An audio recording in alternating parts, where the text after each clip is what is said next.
trolling Senator Elizabeth Warren as a snake, and in post after post, labeling Mayor Pete Buttigieg a rat. Two victims of this tell CNN they were so afraid of the online attacks they faced, they don't even want us to describe the circumstances for fear it would start up again. They both just questioned the politics of Bernie Sanders in a public setting, and their personal lives were exposed and attacked. Well, just what Nick said, I think that's right. I mean, there is no Democratic establishment anymore. There's not even a Democratic Party anymore. The Democratic Party is a meaningless notion that the party, like the Republican Party, has been hollowed out and privatized to a large extent.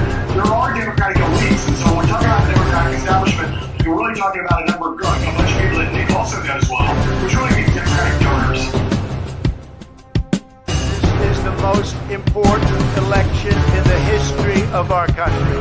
This election is the most important in the modern history of this country.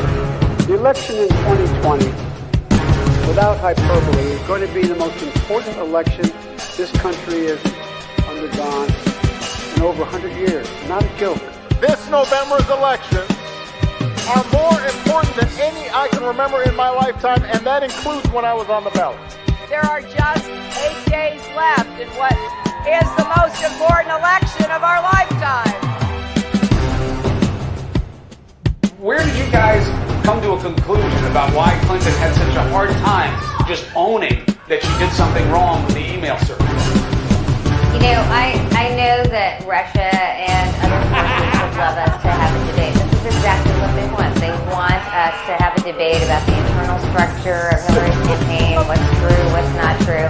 And I'm just not going to play that. We came, we saw, we died.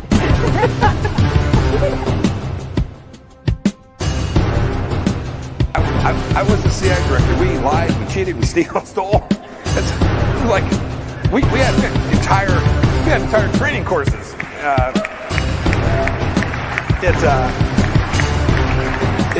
It reminds you of the glory of the American experiment.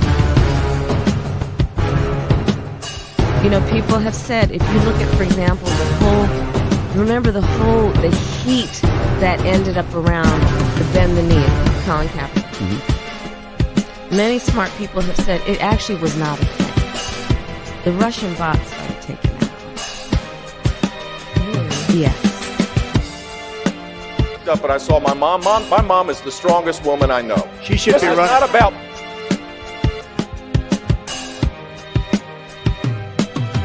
If you're like me, one of the millions suffering from pain caused by migraine, Nurtec ODT may help. It's the only medication that can treat a migraine when it strikes and prevent migraine attacks. Trump and the Republicans lose on Tuesday, and if they lose badly, it's not going to be because of the left, whatever that means. It's not because the 50 Antifa black mask guys who roam around the United States breaking windows and committing mayhem, most of whom are probably paid police informers. Most of whom are probably paid police informers. Rudy Giuliani, there's only three things he mentioned in a sentence, a noun and a verb and 9/11. I mean... I'm going to try to get through this. Thank you for what you did 3 years ago today. And I went to Wall Street in December of 2007, before the big crash that we had, and I basically said, cut it out. And now I want to hand it over to the president of Ukraine, who has as much courage as he has determination. Ladies and gentlemen, President Putin.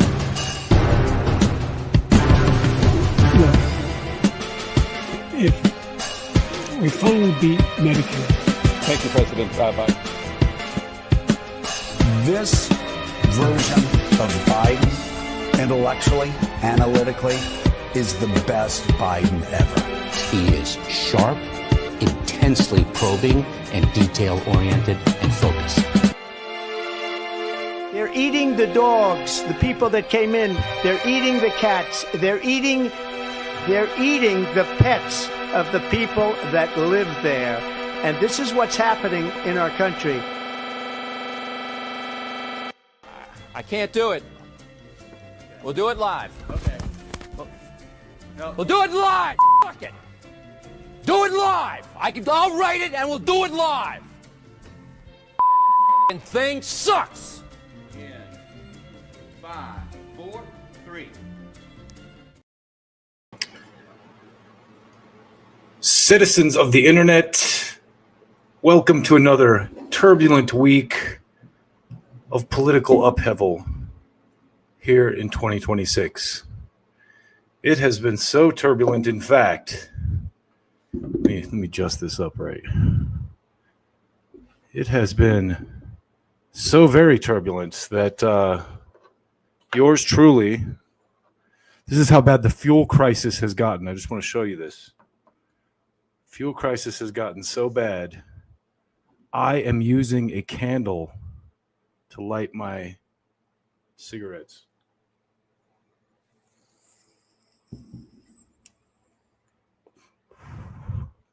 I'm kidding, of course. I don't think butane comes through the Strait of Hormuz, but who knows?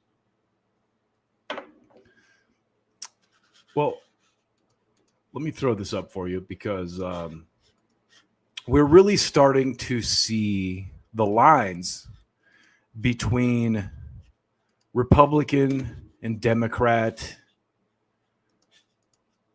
completely dissolve. And this week, I think it really peaked in a lot of ways. We're going to go through a lot of those ways, but we're going to talk about it in depth, in fact, because you have this whole thing where GOP operatives and the far left, the DSA HR lady Democrats, are uniting to Me Too smear a man, a man who's running for Congress in Maine. And then you have the right literally turning into RUSSIAGATERS because of Candace Owens.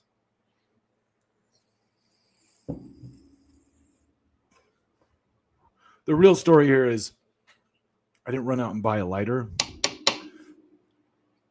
So this is, I'm doing my part to help fight climate change, guys. This is how you do it right here. See?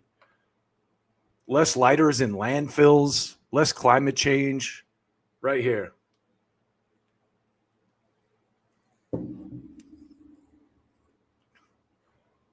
Anyway, I think what this week kind of revealed is how fake all of this is.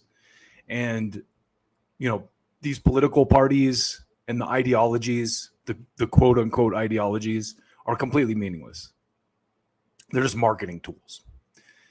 And now that it's convenient to use Russia to smear someone that the right doesn't like, they're going to do it. And then on the other side of the cult spectrum, you have the Democrats willing to unite with GOP operatives to Me Too smear one of their candidates for Congress. And I mean, we'll get into the Platner thing in a few minutes, but it's just funny to watch how obvious these people's, fake cult alliances are, And then you have, people like Ben Shapiro, whose intellectually solid facts don't care about your feelings slogan suddenly melts into this brain-mushed slop when he's confronted with very well-documented crimes of our greatest ally. All of a sudden, a safe space is necessary and people need to be prosecuted for saying things that hurt his feelings. So it's pathetic. All these people are basically just sports fans. They're not legitimate thinkers or intellectual titans. Ben Shapiro, intellectual titan, Ben Shapiro. They're kind of lunk-headed, go red team, go blue team, drunken, illogical sports fans.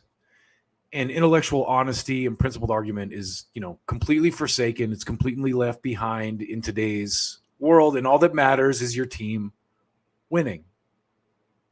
And that's very shallow, short-term thinking.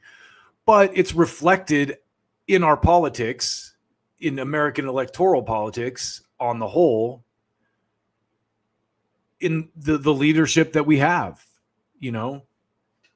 And I think I'm optimistic in the sense that a lot more people are starting to see through it. And it's gotten so ridiculous that it's kind of hard to ignore at this point. So let's get right into it, you guys. If you've been paying attention to the news, you know that Trump had a Meet the Press interview scheduled this morning. And before I even say anything, why don't we just watch this? Because I watched it and I actually responded to it. It's about a 90-second clip, but it's worth seeing for a lot of reasons, but mostly because herein lies a paradox, if you will. Let's watch this. Here you go. Here is Trump. So this is how they framed this, of course, too. Here at DD Politics, very sweaty Trump crashes out and even limps away in an attempt to storm out of his Meet the Press interview this morning. Truly unhinged in every way. Let's watch it. It's appropriate that they have like 5 days later, they're nowhere close to picking a State winner. and local officials acknowledge they are slow. They're urging. No, they're crooked. They're urging the votes to be counted quickly. That's how they vote They're in crooked, California. just like you're crooked. Your press is crooked, and Meet the Press is crooked. To be fair, I'm not crooked, but let's Really? Let's Well, continue. you play right into their hands. then. Let's continue. You're either crooked or you're stupid. You play continue. right into their hands with this rap. You know that these elections are rigged. Your network knows that they're rigged. You know that I won an election in a landslide, and I got 94% bad press. But Mr. President, You know why I you've got never that? presented Because you have no evidence. credibility. But you've never presented evidence that it was rigged. Let's keep talking about. I want to talk about Todd. You have more evidence. There's more evidence than ever presented. Let's talk Your about elections You in this went to- country, we're like a third world country. But, sir- Your elections are crooked, and you're crooked, and Meet the Press is crooked. I've never seen anything So like is it. I've seen a lot of ABC bad ones. And I've CBS and CNN. But, Mr. President- You're one-sided crooked networks. All right, let's call it quits because I've had enough. Thank you, darling. Have a good time. Mr. President, let's please. I traveled all the way to Wisconsin. I've sat in the traveled rain with all. you. I know. I I've sat in the traveled rain all the with way you to for an hour, Wisconsin. on and off in the rain, and I've given you enough time. You ought to straighten out your press because you know what? Mr. A President, country can never be we great traveled with a all, dishonest listen, press. we Come on, let's traveled go. all the way to Wisconsin for this interview.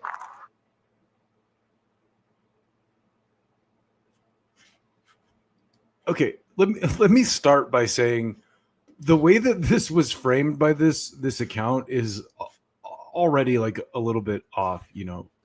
But that aside, this is what I said, and this was actually my response to this. Just so you know. So I said, it sucks because Trump is a dick pig, but he's correct about this. Those two things can both be true. Trump sucks, but he's not wrong. What the fuck is going on? Why does it take 5 days to count the votes? There's a very clear deadline. You have to have the votes in by a very clear time. This does not add up. You don't get to spend 5 days counting the votes and like looking under rugs for extra votes and all that stuff. And so, you know, I said, remember when, you know, Newsom said something kind of about a break glass in case of emergency thing, you know? And I think Trump is right that we seem like a third world country. And it's so clear that political power is being stolen left and right. And that pun was intended because both parties are guilty of this. This isn't like a Republican or Democrat thing. They do it in different ways, but they do it. They fudge the numbers. They know they can fudge the numbers. The stuff that happened with Massey in Kentucky recently is suspicious on its face. But he's not. He clearly wanted to get out of Congress. He's like, oh, he had a plan for being voted out. He's like, oh, you guys are going to vote me out? Now I'm going to go AWOL ape shit until the end of my term because I'm a lame duck and I can do whatever I want. I don't have to worry about you guys targeting me or me being reelected because. So they kind of unhinged Thomas Massey. But let's just let's take a quick trip down memory lane. Where's my fucking flashback sample? I always lose this thing when I need it most. I can always find this. Don't tase me, bro. Don't tase me. This one. But whenever I'm looking for my here it is. I'm just gonna move this up to the top because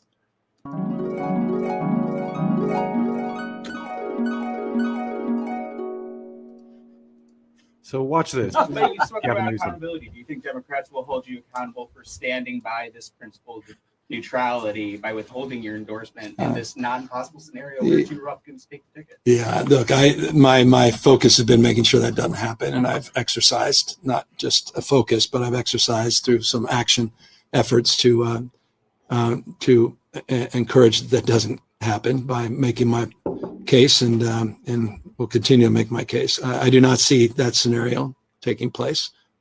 I've said this before, so I'll repeat it. I don't anticipate this need to be the case, but there is a break the glass scenario, and there's many people that have a deep understanding of what it would look like if Democrats were locked out, and we're going to do everything to make sure that doesn't happen. I'll leave it there. So that right there, I don't know exactly what they're saying here is that the mail-in ballots all went to the Democrat Karen Bass.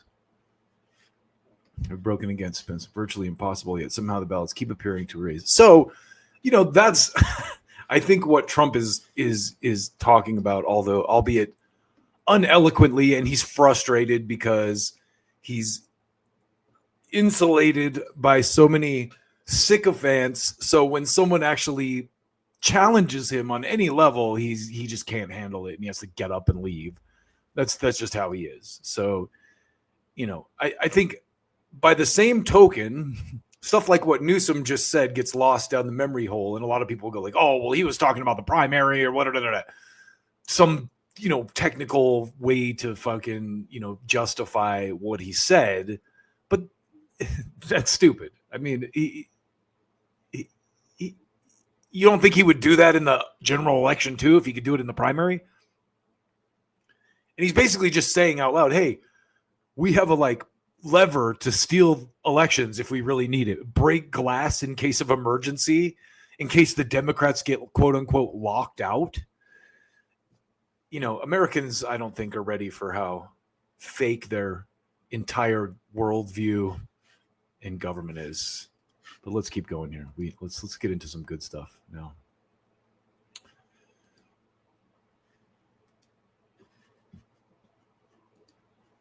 Let's talk about Candace Owens in Russia. Candace Owens, America's sweetheart. And I say that only half sarcastically because I really do think she is America's sweetheart right now, as far as, people who live and breathe in reality are concerned.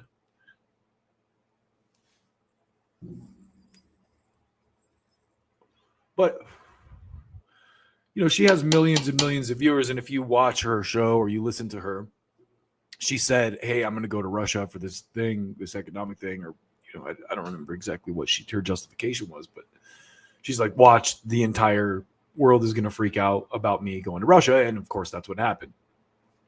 So she recently took this trip to Russia. And as we know, Putin controls the world. And liberals told us that Putin stole all of our elections. Anything we don't like is basically Putin. Russia did it. No. Russia did it. Russia did it.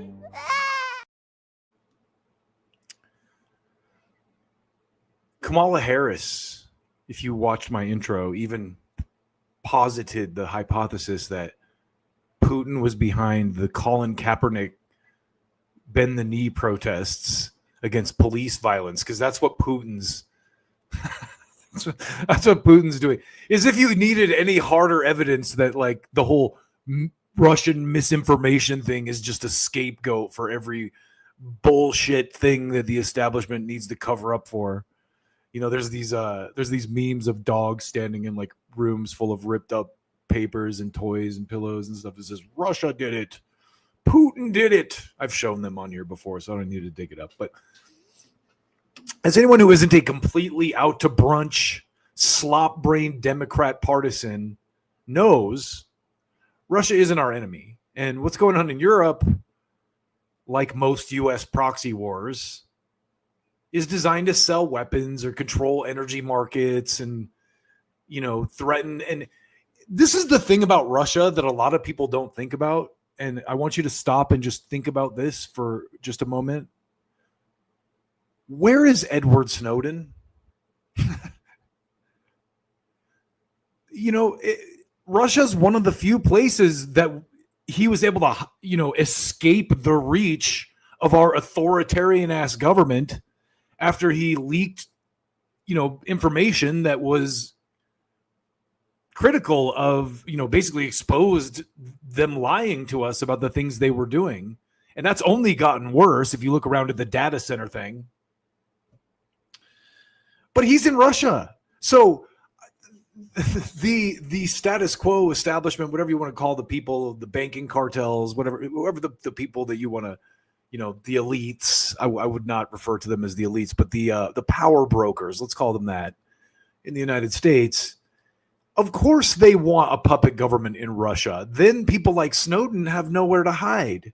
And that's why the multipolar world needs to exist. And as an American, you should favor it, because I do think, not to be self-aggrandizing or overly, rose-colored glasses wearing, but the United States really is, as bad as we are lately, societally, we are one of the last places where you can say what you want when you want.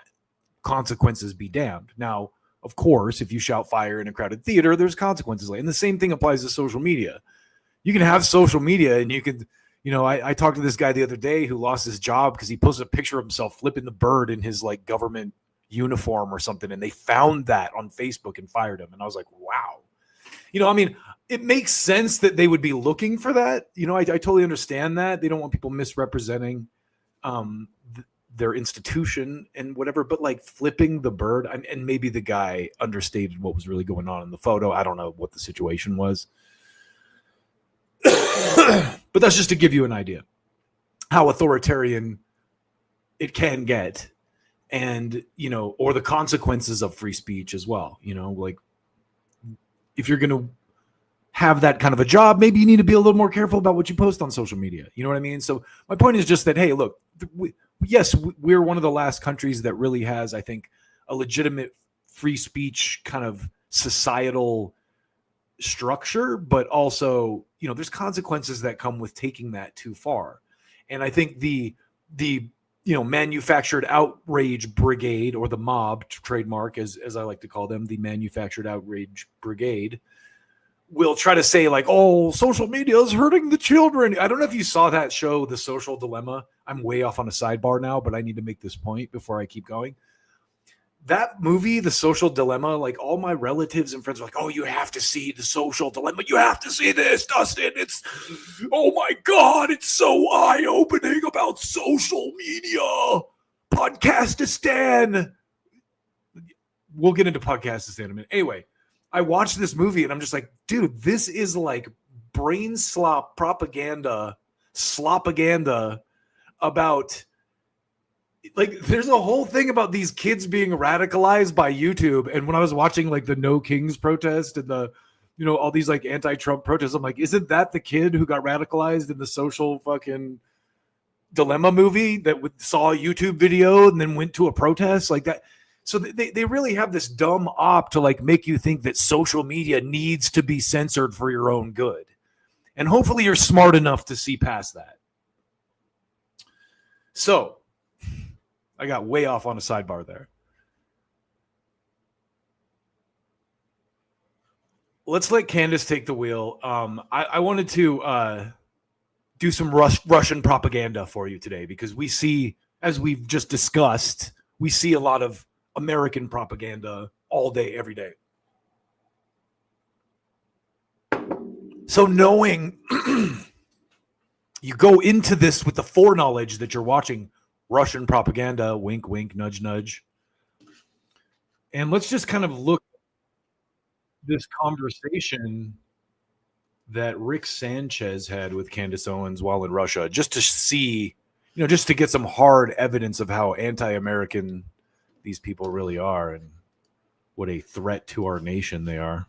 And talk to us. And lo and behold, I present to you, ladies and gentlemen, Candace Owens, who's come and decided to talk. It's so great to see you. Thank you for having me. Welcome, fellow Americans, to Russia. Yes. So what are your impressions, first of all? I mean, I've just been stunned by the beauty. I have not yet been able to run around St. Petersburg because we just got in yesterday. Yeah. But I was in Moscow, and Moscow was positively stunning. It defied, I didn't really have any expectations, but if I had any, they would have been defied by just how clean, how safe, how beautiful, how historic the city is. I wish I had spent more time, to be honest with you. It's beauty. It's so interesting to me, just quick sidebar here, that it's actually the conservative, like right-leaning people who are gravitating towards communism and socialism. Because listen to this.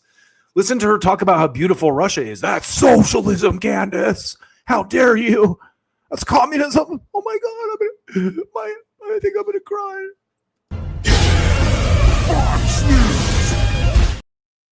Sorry, I had to play it. Anyway, let's get back to it. Magnifies the frustration that we as Americans bring in our hearts and in our minds, which we've been programmed to think, isn't it? I mean, I totally agree with you. Frustration is the right word, because I was experiencing that, where I was asking myself, why? Like, why can't we be told that this is a lovely, beautiful, safe city? Especially as a Christian, I think that frustration is magnified because there's so much wonderful Christian heritage in Moscow, and it's beautiful for us to be able to see it. Listen. You wanted the best. You wanted the hard shit, the straight dope, that pure, uncut Russian propaganda. You're getting it right here from Candace Owens.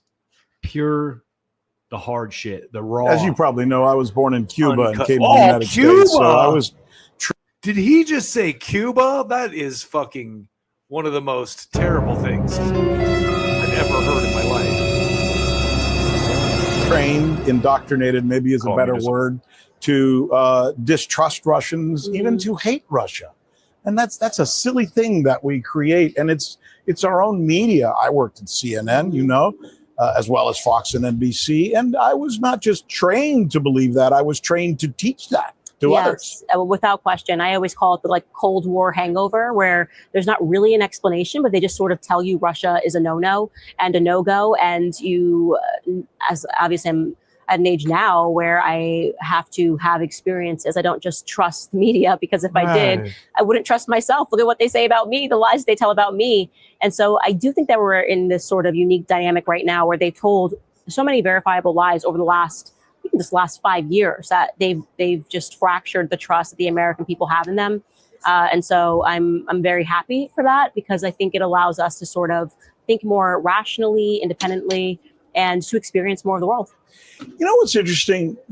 Obviously, people like you and I, we just say think rationally and experience more of the world.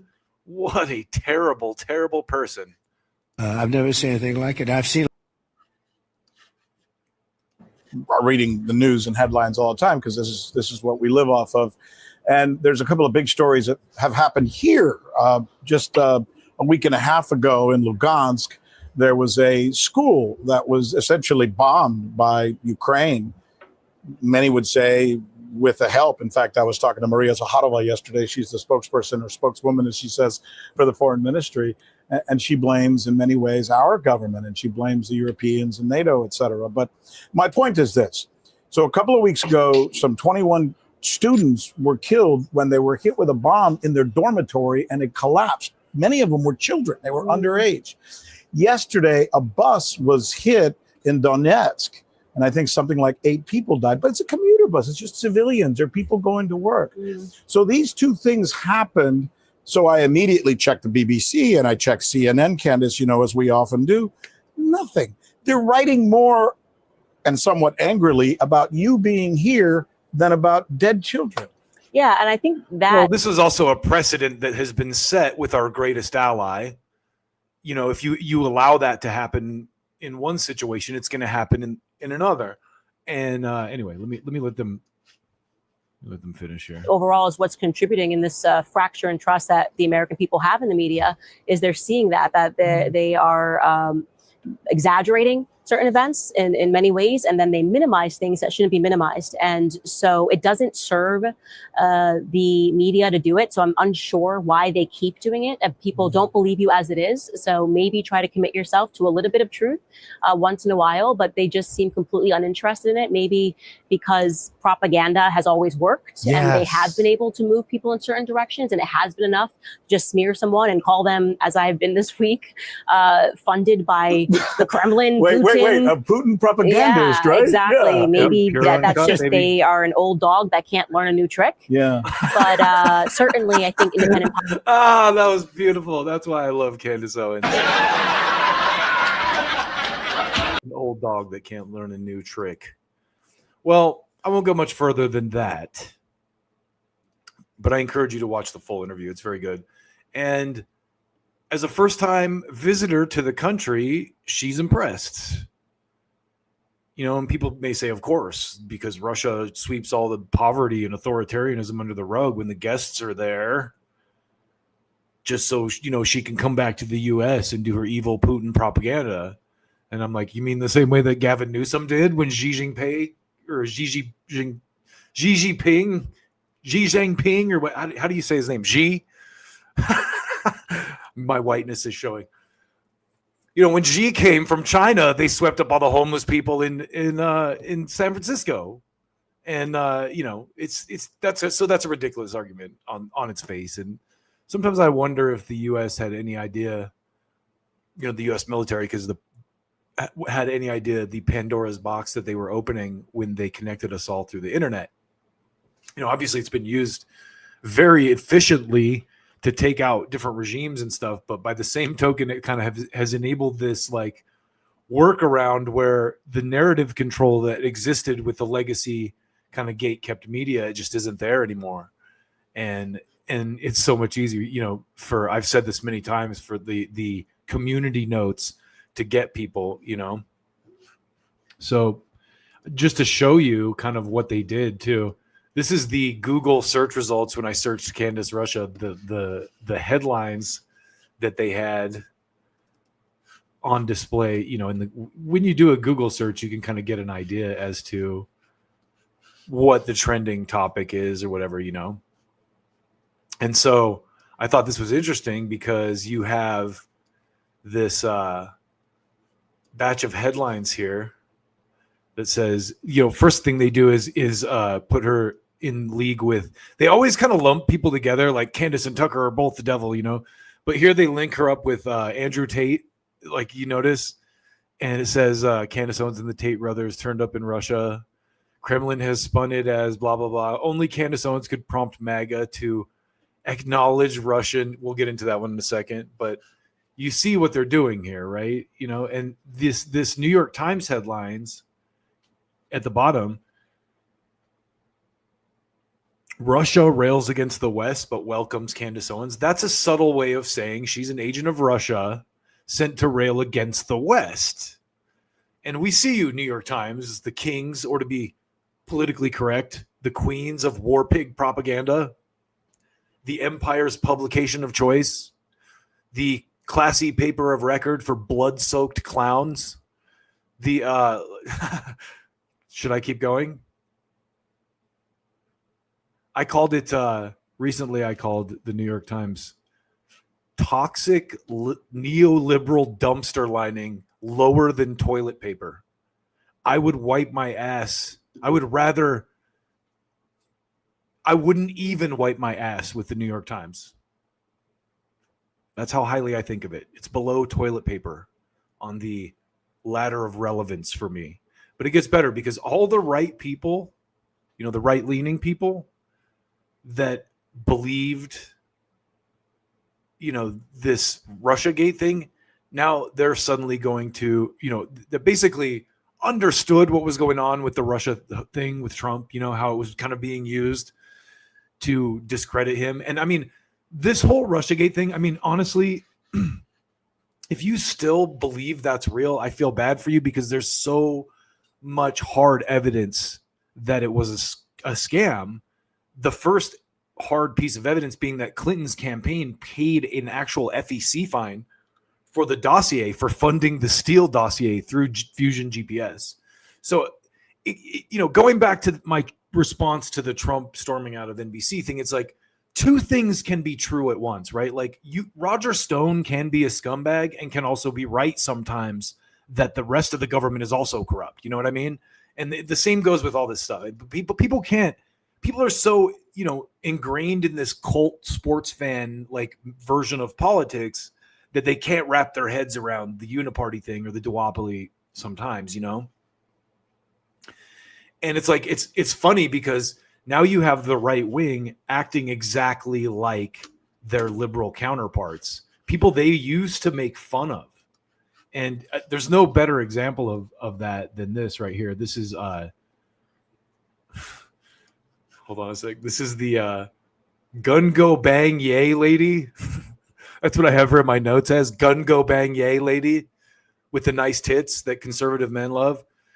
She's suddenly a Russiagating liberal now that Candace Owens is exposing the Trump administration for being fake and stupid, just like the Biden administration was. She says, Russians running the op to destabilize youth movement in the U.S. are too stupid not to be blatantly transparent.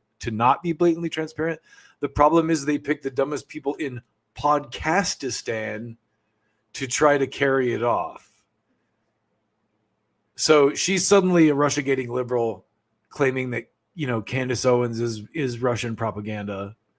And if you'll notice too, someone got the memo that Podcastistan is a term we all need to use because podcasts are stupid and now wield more power than the legacy media does. The gate-kept legacy media. So we need to do anything we can to take the legs out from under that and just start. I saw it first on South Park, where South Park was kind of like, they have the dumb, like, fake lip injection right-wing lady that's like, I listen on a podcast, and everyone's like, oh, podcast. It's like, podcast is dead, beep, boop, boop, boop, beep, bop, bop, podcast is dead. I like that song, yay! Anyway, I hit this lady with the old 1-2, and then I said the Russians did it meme with Hillary and Obama laughing about when, which I'm sure the NRA people love being compared to these two. Those are two of the NRA members' favorite people in the universe right there. But take a long, hard look at this, right wingers, because this is you now. You are every bit the rube your liberal counterparts who thought Trump was a secret Russian spy were, 5 years ago. Russia did it. But we aren't done yet, folks. We are not anywhere near done. It's about to get real brutal. So buckle yourself up, because I don't know who this woman is, but she has a very anti-Candace agenda. And this is basically, Candace is kind of making fun of Starbucks in the United States Russophobia and pointing out how they just kind of kept it going in Russia. They just renamed it and kind of kept it going, despite the dick piggery of the West and, these dumb Russophobic companies that for some reason, we can't work with Russia. We work with Saudi Arabia. They cut journalists' heads off, but somehow Russia is like a bridge too far. Yeah, because they want to do a war with them. So you can't be nice to them because we need a villain to sell weapons behind, you guys. There's this book that I read a few years ago. It's called The Origin of Satan by Elaine Pagels. And there's a quote in it that really stuck out to me about how organizations need an external enemy to bind their followers together. And the U.S. is, of course, masterful at this with, the Russians, the Iranians. Who do you need? The Chinese now. Who do you need? The Germans. But anyway, this Wexler lady is trying to attack Candace here as un-American. And basically, look, whatever they're paying you to sell your soul and betray your country, it isn't enough. America first, ladies and gentlemen. Yeah, America first. These people are such children. Just quick sidebar here. Criticizing something means you love it. This is like, I think Jimmy called these people the abused children of alcoholics, because it's true. And I use this analogy a lot, but I think it's people that grew up with poor parenting, because you show your child, you show someone you care by kicking their ass sometimes, or saying, hey, what the fuck are you doing, bro? You tell your drunk uncle, like, bro, you almost wrecked your car last night. You need to calm the fuck down with your driving drunk. You know what I mean? And that's what Candace is doing here. But these fucking lunk-headed, 8th grade, 14-year-old girls mentally are just like, you said a bad thing about America. That means you don't like it. Oh, I'm going to cry. God. I've never seen anything like it. I've seen a lot of bad ones. So, what happens next may shock you, but heroic Albanian comedian Leonardo Joni, who, total sidebar, definitely would, totally jumps in with this banger. Props to her country for throwing out the Kushners, by the way. More on that in a few minutes, but this is Joni's grok request here.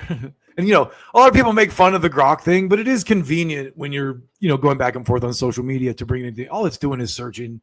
You can do the same thing with Google, but it's convenient. So this is what she does. She goes, hey, grok, did Aaron Wexler ever reside in a foreign country? And if so, which one? Here's grok. Yes. Aaron Wexler worked as director of strategic markets at Tel Aviv-based tech company and joined a firm of our greatest allies like Wix. Like Wix, okay. She studied in Penn's Huntsman program, International Studies in Business, and speaks Hebrew fluently and has ties to Tel Aviv communities in Jerusalem. Her main career and life have been U.S.-based NY, Silicon Valley, and now Miami. So interesting. Is it not, no ulterior motive that woman might have for trying to smear Candace Owens because of Candace Owens' very large audience and very critical viewpoints. So I'll just leave that there. But this is kind of the cherry on top of this clown shit Sunday right here. Mother Jones. And before I don't have someone here helping me prep. So I gotta pull this up and just get it in the queue real quick, so that we can play this. But I have a musical creation that I made. It just goes so well with this. And I have to add it. I just have to add it. So I'm not going to play it right this second, but I'm going to add it. Streamer here. Okay, never mind. Well, let's just watch it. With Russia, I wrote a book about it. Trump colluded with Russia. I wrote a book about it. Tayyip is a bad person. Trump colluded with Russia. Trump colluded with Russia. Tayyip is a bad person. I wrote a book about it. Tayyip is bad. Jeff Girth. Trump colluded with Russia. So anyway, point of this is David Korn, who's been a longtime writer for Mother Jones, was the foremost, number one Russiagator of all time. Like his career for the last 10 years has been like, Trump's a secret Russian spy. I swear I wrote 3 books about it. I think he only wrote 1, which I played you here. Well, let's go. I wrote a book about it. Book. Russian Roulette. That's the book he wrote. About it. Tayyip is a bad person. Trump colluded with Russia. Anyway, David Korn of Mother Jones, number one Russiagator. So this is how you know this guy was the number one myth maker of Russiagate.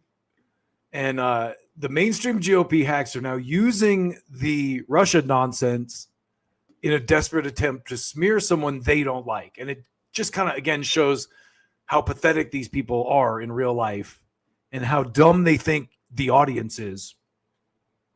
Because if you buy the Russophobic dick pig war propaganda, you're fucking dumb. Let's be honest here. But here's the Mother Jones headline. Only Candace Owens could prompt MAGA to acknowledge Russian disinformation. America, fuck yeah!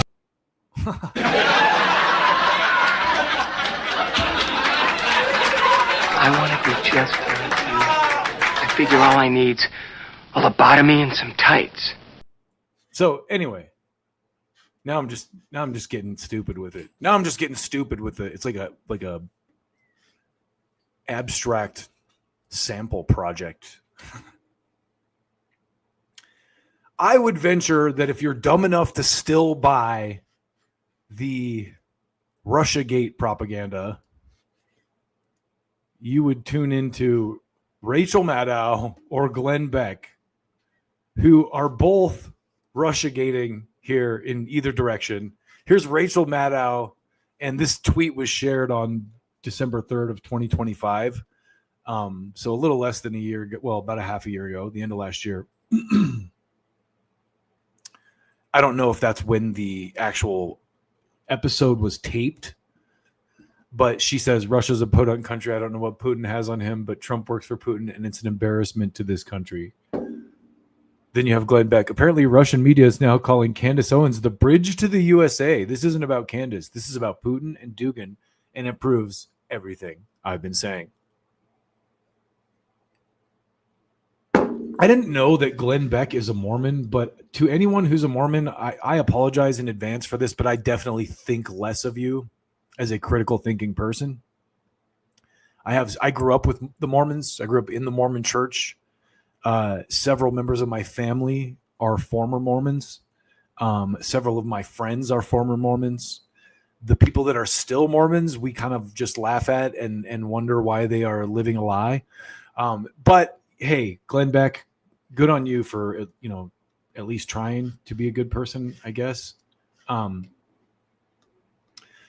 ops are opping, and no matter which political cult you belong to, red or blue, you should be scared of Russia.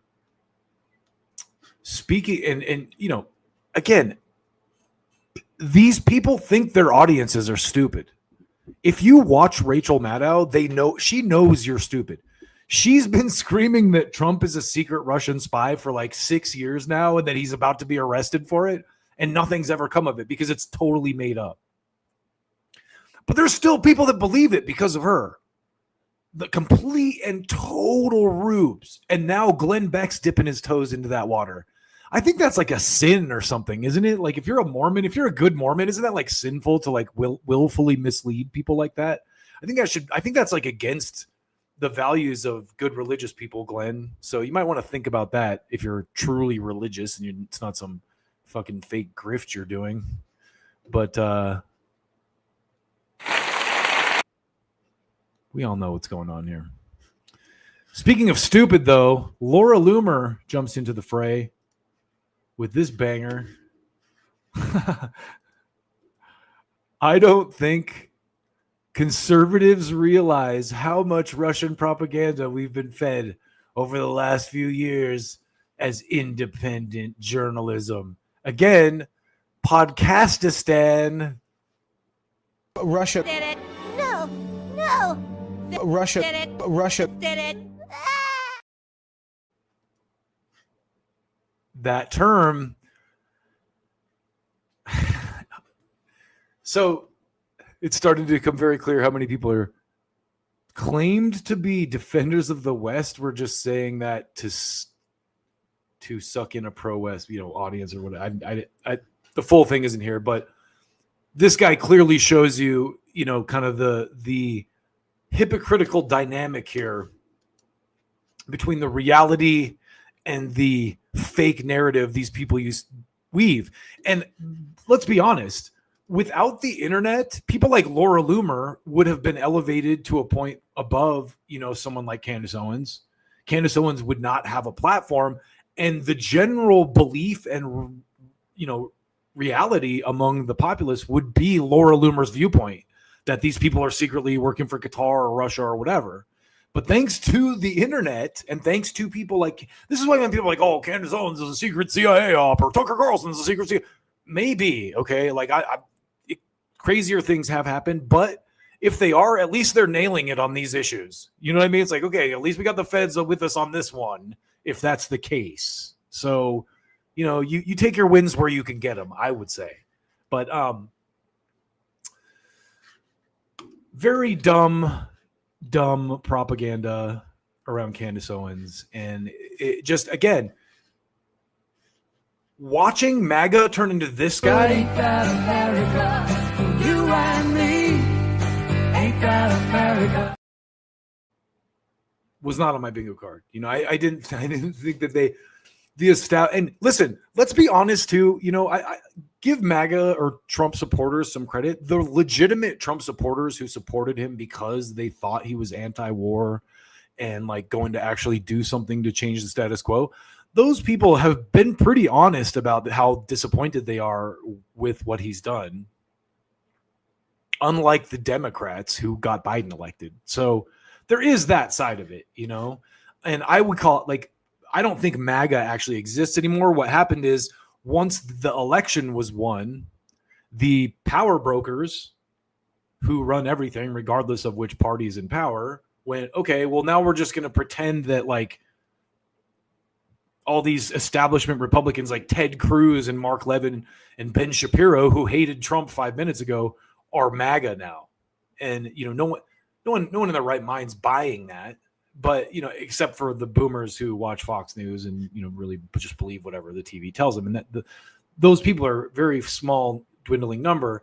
And that was, to me, again, the big thing with the last election cycle, I've said this many times, was if Trump wins, it shows me personally that legacy media is done as a credible source of information and that most people don't listen to the legacy media anymore. And that's why they're calling everything Podcastistan now and trying to like reel people back to the fucking shit show that was gate-kept corporate media. And it just ain't going to happen. You've opened, even if you shut off, even if YouTube fires everyone who says Russian propaganda or says something they don't like or, bans them because of some lobby, it's going to pop up in a Rumble. They'll become like private news groups, sharing groups, social groups where people just text threads.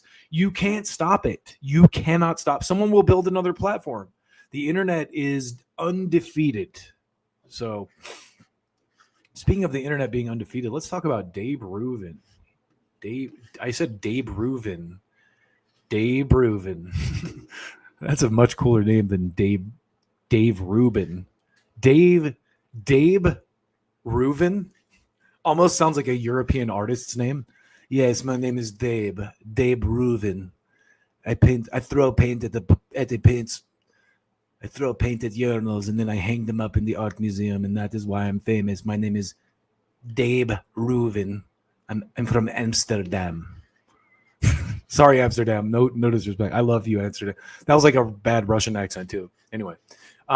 Dave Rubin here recently came out and showed everyone how insulated inside their own little echo chambers people like him are.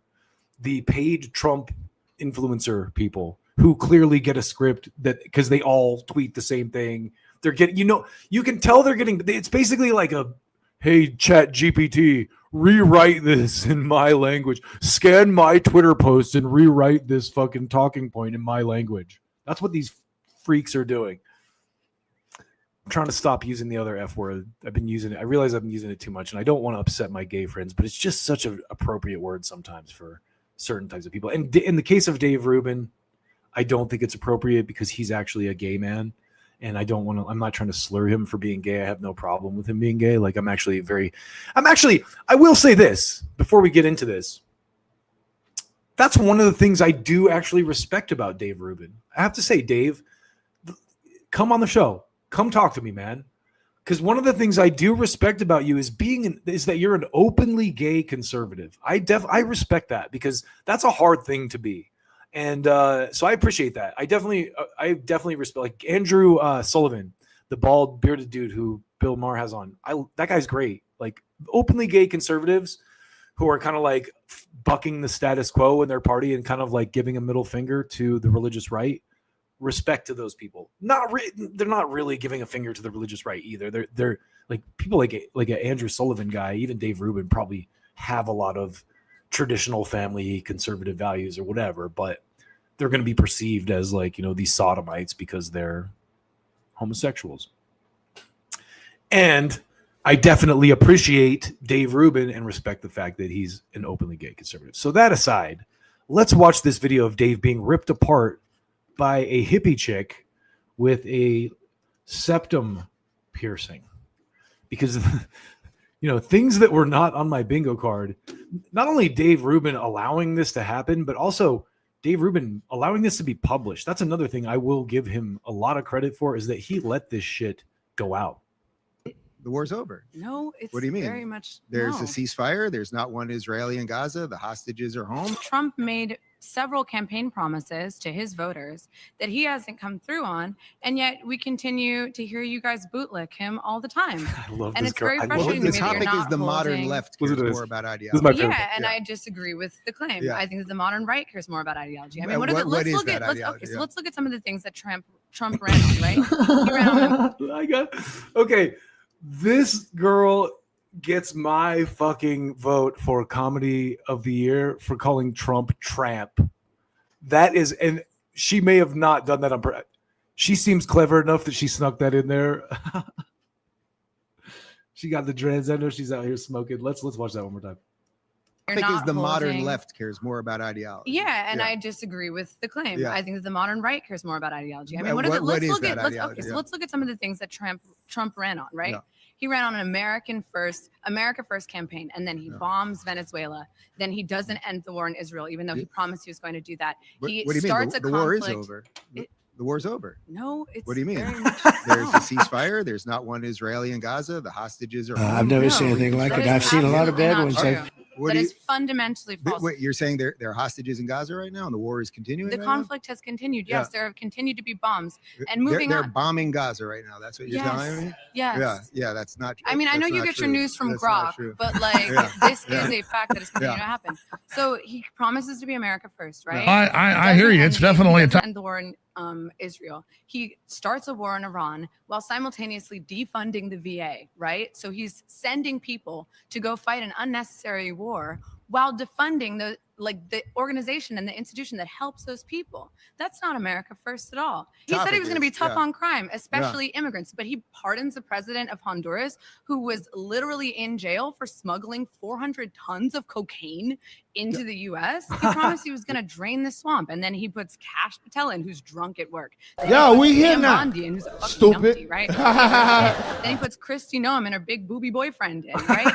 He didn't drain the swamp at all. He dumped raw sewage in the swamp. Like, he hasn't come through on any of his promises, and you continue to defend him. Dave Rubin's like,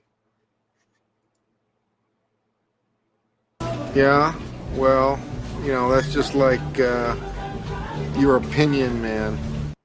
You are not accepting the reality that Trump failed his voters. If Donald Tramp. Trump did nothing else other than close the borders, he has already done more than enough for the country. That's you. Whoa. we You had an think in absolute- 4 years a president's only responsibility is to close the No, borders? He's that's- supposed to be no. running the free world. No, that's- He's supposed to be running the entire that's country. not That's what all I- you care about is No, the border? If you have a slow, soft invasion of your country happening, then at the very least, you can close the borders and start kicking out the people who are not supposed to be here. Okay, but you just right? said So if Donald- the only thing yeah. that Trump did Yeah, is close the if borders, the that would only- be an effective well, presidency to you? In and of itself, closing the border is by far the most important thing that had to happen. Absolutely By no.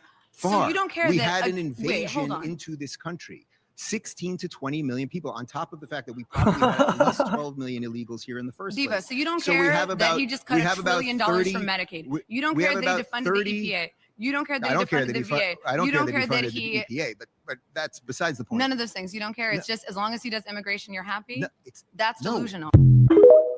that's delusional. Stupid ass boy. Hey, look. So, props to Dave Rubin for being an openly gay Republican and letting that chick just like completely own him on camera and letting it come out, not editing it to his favor. Also, props to that chick. Call me. The whole tramp thing is absolutely genius. But anyway, I don't know.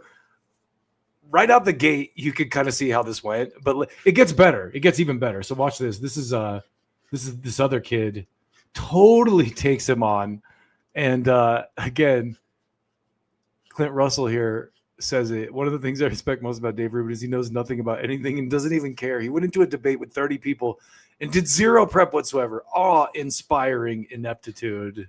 The disastrous war, the quote unquote disastrous war that you're talking about. You're talking about a 40-day military operation that stopped an apocalyptic regime from getting a nuclear bomb. And export.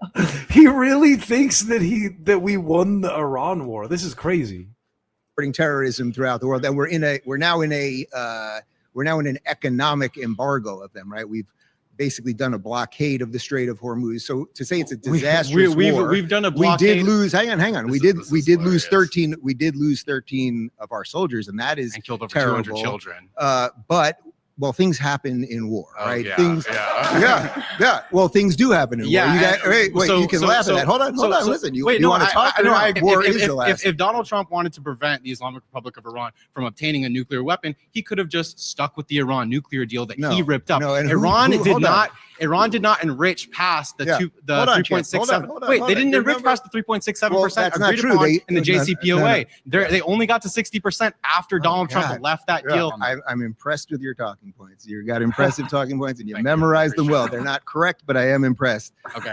First off, the Iranians admitted in the negotiations I've been propagandized on a whole other level. Past what they were allowed to. That's number one. Number two, can you agree or verify their claims? You don't even know the amount of slop I've absorbed. What we are agreed to, etc. But you have to be able to verify that. And the idea that we have people on the ground, or the UN, or some third-party organization that can verify what they're actually doing. The IAEA assessments agree with me, and Tulsi Gabbard, our Director of National Intelligence, testified in front of Congress last year, and according to the entire intelligence community, Iran did not have a nuclear weapons program. Okay. That they didn't have a nuclear weapons program. They were enriching past the point that they were allowed to for civilian use. Everyone knows that. But allow me. But do you understand the weaponization process is different than? Let me ask you, do you think the Iranian regime before this war, the Iranian regime that has oppressed the people of Iran for 40 years, do you think that was a good regime? Would you say that was a good government? Would you like to live under those people? Were they progressive in any way? Do they hold any of the values that any of you guys? Do you condemn Hamas? That's basically what he's saying right here. I've not yet begun to defile myself. No, but we don't just start wars on countries whose politics we disagree with, or who are oppressive to their own people. Insulting. We're actually an ally to Saudi Arabia. That's insulting. So there you have it. Dave Rubin, empty vessel waiting to be filled with nonsense. That's just who Dave Rubin is. He has never been a bright person. He's one of those people who, it's funny because I think it was Kurt Metzger who said this so well about the news media, the legacy media. It's people that are paid to look good on camera and read the teleprompter. They're not actually journalists.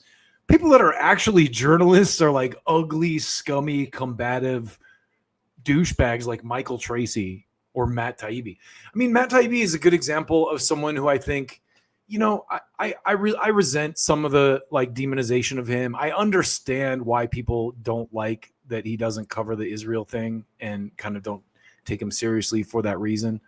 But I also think he's done so much good work in the past. Like he deserves it. He deserves a pass on that. I think, when you think about, the reporting he did around Occupy Wall Street and the financial crash, and Matt Taibbi was one of the few honest voices, I feel like, in the mainstream press back when the mainstream press really sucked. But anyway, here is a good example of the type of intellectual slop you're going to get from someone like Dave Rubin here. Let Listen to what these guys say. Dave Rubin goes on the offensive against Joe Rogan. It seems in a lot of ways he's gone somewhat sideways on our greatest ally. Let's listen. Seems that in a lot of ways he's gone somewhat sideways on the Israel stuff, or is listening to a lot of the podcastistan, as some people call it. There it is with again. Some of this woke right stuff. And it seemed to podcastistan. That should be like the word of the week. I need to get like a Pee-wee's Playhouse sample. You remember, if you ever watched Pee-wee's Playhouse, if you're my age, you probably saw it in the peripheral or whatever.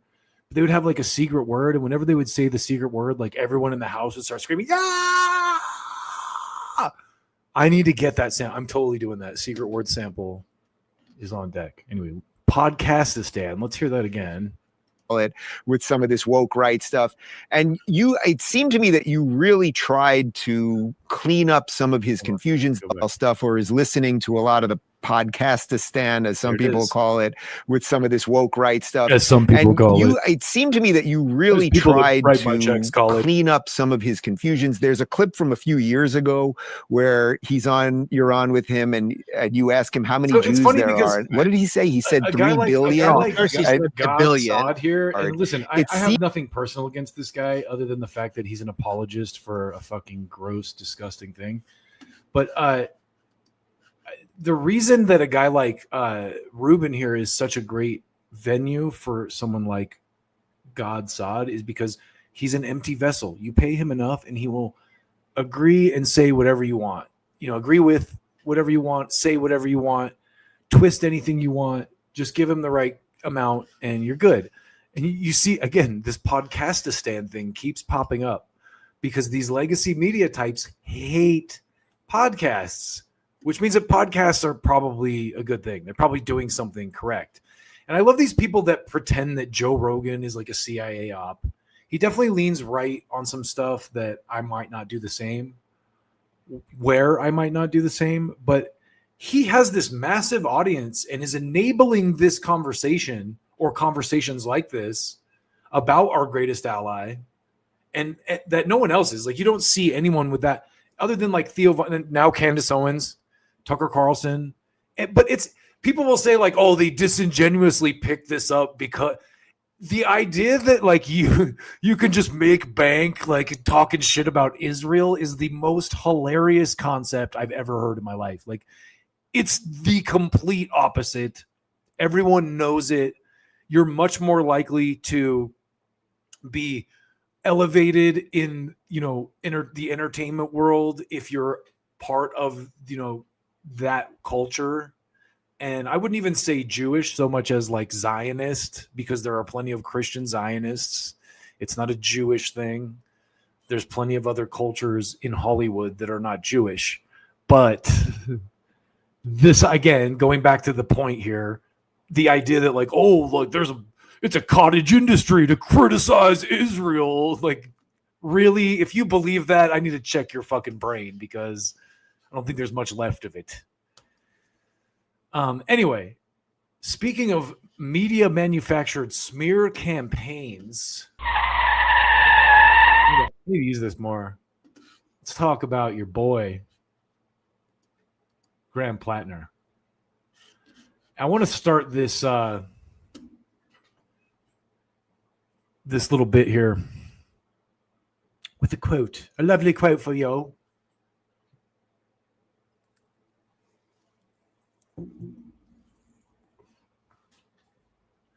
A literary quote to begin the piece with a literary quote here. Russell Brand. I love Jesus now, okay? All blah, picture me mobbins, both.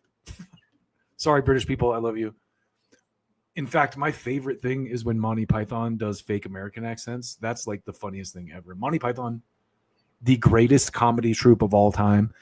It's so difficult. Sidebar here. It's so difficult. I'm just giving the British their roses because I just made fun of their accent. But it's so difficult to make comedy that is timeless. And Monty Python is one of the few like comic groups or, group of comedians, whatever you want to call them, comedy troupes, that was able to do that.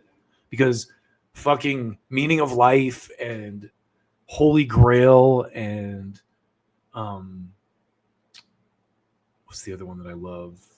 Life of Brian. Those are fucking genius movies that are still hilarious to this day. Like every bit as funny as when they came out. So anyway, props to you British folks. I play with my British with my British brothers and sisters, but you know I got love. You guys, you are legit. A lot of legit music and culture comes from Britain. So we ain't playing here. So there's this Mark Twain quote that I love. And the quote is, whenever you find yourself on the side of the majority, it's time to reform or pause and reflect. I think pause and reflect is the way I always heard it, but probably reform was more how they spoke back in those days. And I don't feel like most Americans ever do this. And there is a guy right now who is running for Congress in Maine as a Democrat. And I've talked about him before, and I'm sure if you follow politics at all, you've heard plenty about him. And he's being smeared as a Nazi. Surprise, surprise. It seems like this one always comes out. I have the article saved about how a Nazi flag was unfurled at Bernie Sanders' rally back in the day. I have, the Angry Bernie Bros headlines all saved, like misogynists, girls that go, I have Gloria, what's her name? Gloria Allred or Gloria fucking whatever her name is that does all the lawsuits, famously said that girls who would vote for Bernie over Hillary are just going to the rallies to get laid. Like the most sexist, anti-feminist thing you could possibly say, like you sluts just want dick. Gloria Allred, I think that's her name. Anyway, she's like, you guys don't really care about politics. You're just trying to get dick. It reminds me a lot of something we're going to talk about in more depth in a few minutes with Jimmy Dore, about how people project what they hate onto others. But I'm getting sidetracked. So to start here, I just want to say that basically I wanted to provide a little clarity here, because I see a lot of my very like-minded, kind of left-leaning friends on Twitter who are kind of divided on this guy, where it's like, oh, some people are like, this guy's cool. Other people are like, fuck that guy. He's I've seen Gabe Bristol-Paul, who's one of my favorite accounts on Twitter. He said the other day that Platner is the next John Fetterman. And I was like, whoa, no, he's not. Fetterman is an AIPAC stooge. There's no doubt about it. He's definitely working for our greatest ally. This Platner guy is definitely not working for our greatest ally. However, I can see why there's lefty hesitation to him, because the Democrats are starting to back him, the establishment Democrats. So anyway, to start, I want to say this, okay? I hate the Democratic Party. I cannot there are very few entities in the world that I hate more than the Democratic Party. That's just a fact. I'm on some list for the Democratic Party because I used to run a Facebook page called Militant Leftists. Conservative memes for militant leftists is what it was called. It was kind of a joke page, but we were, God forbid, this is how radical I was. I wanted people to have health care and not die if they couldn't afford to see a doctor. So they put me on a list as a radical, because that was why I got behind Bernie, to be honest. I, as a dad with 2 children, had lost my job and had become kind of an entrepreneur. And I just thought, as being a young, and my business was successful for a couple of years. I did all right with it for a while. I was able to successfully fund my children's, youth in a very very fucking upper class part of LA. I was very lucky. And, but that aside, my goal was, it was so clear to me when I became an entrepreneur that, wow, the one trouble that I have running my own business is I don't have health insurance for me and my kids. I'm not covered. And it just made me go, the light clicked on, where I went wow, if you really wanted to spur innovation in entrepreneurialism, and what a way to frame this to kind of business-minded conservatives, you have public health care. As soon as you have public health care, there's a fucking renaissance of entrepreneurialism, because now all these, brilliant-minded people are free. They have a safety net, so they're freed up to go out and pursue their dreams more easily. Now I sound like a hippie fairy, whatever, but that's the world that I envisioned as someone who backed Bernie Sanders, you know? And so I just wanted to explain to you my kind of political roots in this world. And why I hate the Democratic Party, because they crushed that. They did everything they could. They censored me. They, put me on a list as I knew someone who worked for the DNC, and she specifically told me they brought me up in her vetting. Me specifically, like, I was flattered, of course. I was like, wow, the DNC has me on a secret list. Awesome. I'm pretty cool. It has its downsides too. Sometimes I worry about stuff that's like, could they shut my bank account off for saying the wrong thing or whatever? Like, what, I would survive no matter what. I'm a cockroach in that regard. Like, you ain't going to kill me. Fucking, I'll find a way. And you might make me mad in the process, and then I'll really fuck some shit up. But anyway, I'm getting sidetracked. A lot of my lefty friends don't like this guy because the Democrats are rallying around him. And that's because he won a primary and now he's their candidate. And they want the seat. They want a majority. So I saw people going like, oh, now Platner's meeting with the Nazi. Blah, blah, blah. But the Democrats are rallying around him for strategic reasons. They think, much like they did with AOC and Jamal Bowman and, you name it, Cori Bush, once they get those people into DC and then it's like they're going to fucking, turn them into a stooge of our greatest ally. But Maine has long been a Republican stronghold, and this guy looks like he can win. He has a backing. So they're showing us who they are again, and they're throwing all caution to the wind and get behind this guy. So you have Schumer meeting with him, you have Bernie getting behind him, and a lot of the Democrats who, are already called far left and smeared as like socialists and whatever. None of them really are, but that's, the media pans them as that, like Ilhan Omar or like Rashida Tlaib, whatever. They don't have any risk getting behind him. So those Democrats are being dispatched to like, oh, you're already like, your brand is already tainted, so you go support this guy, right? So,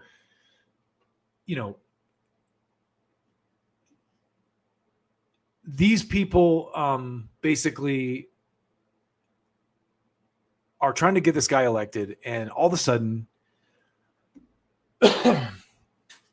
the typical smears start to happen.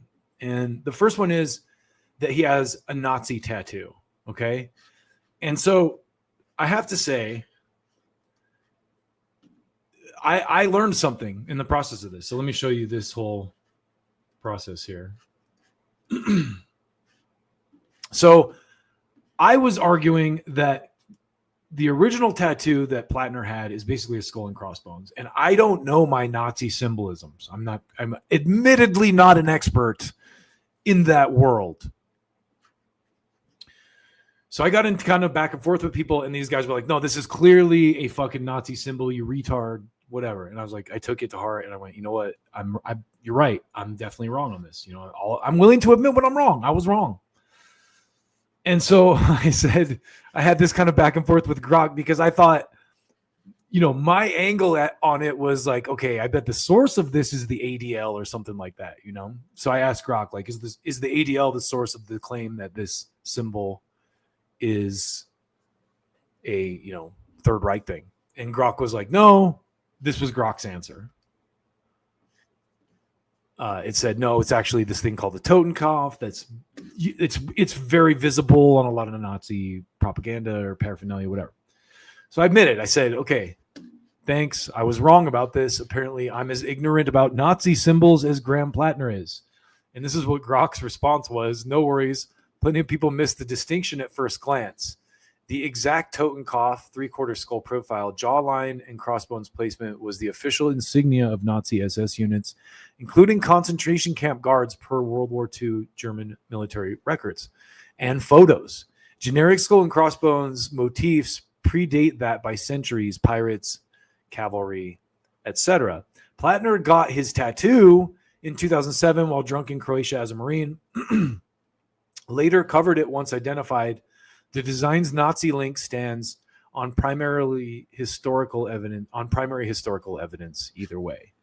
So his excuse for having this Nazi tattoo, as Grok kind of outlined here, is that he was drunk with the military in Croatia and he didn't know it was a Nazi tattoo. Neither did I. And I kind of made an ass of myself arguing with people on the internet that it was not. And I was corrected. So the story begins with this guy, getting this skull and crossbones tattoo. And now his claim is that, he didn't know. And so I believe that for a couple of reasons. The first point being what I just explained to you, that I myself didn't know it was a Nazi symbol. The second point is that when he realized it was a Nazi symbol, he got it tattooed over.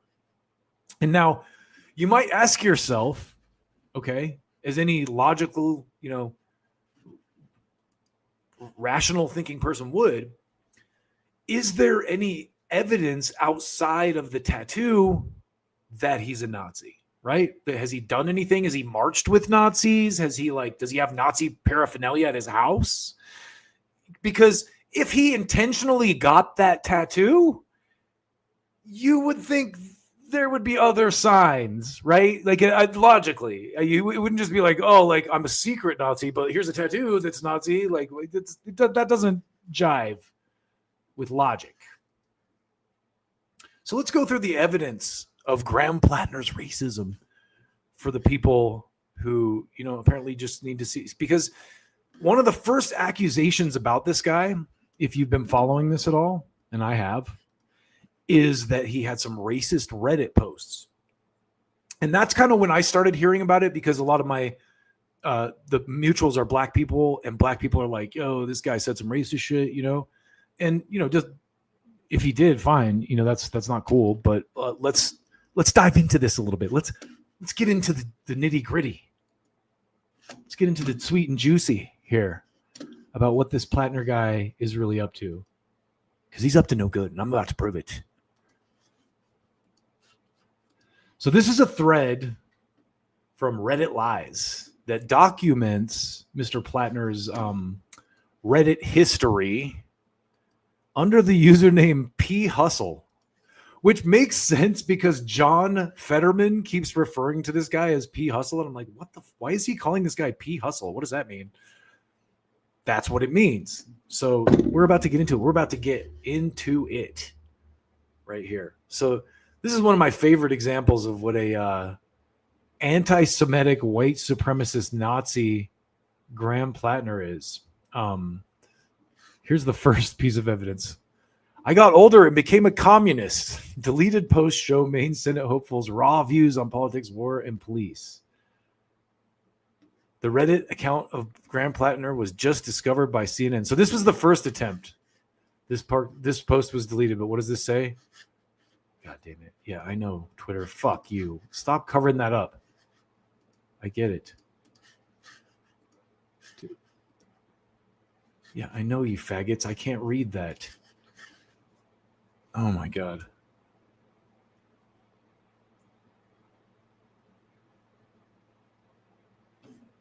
Interesting. Well, okay, that isn't even anything anyway.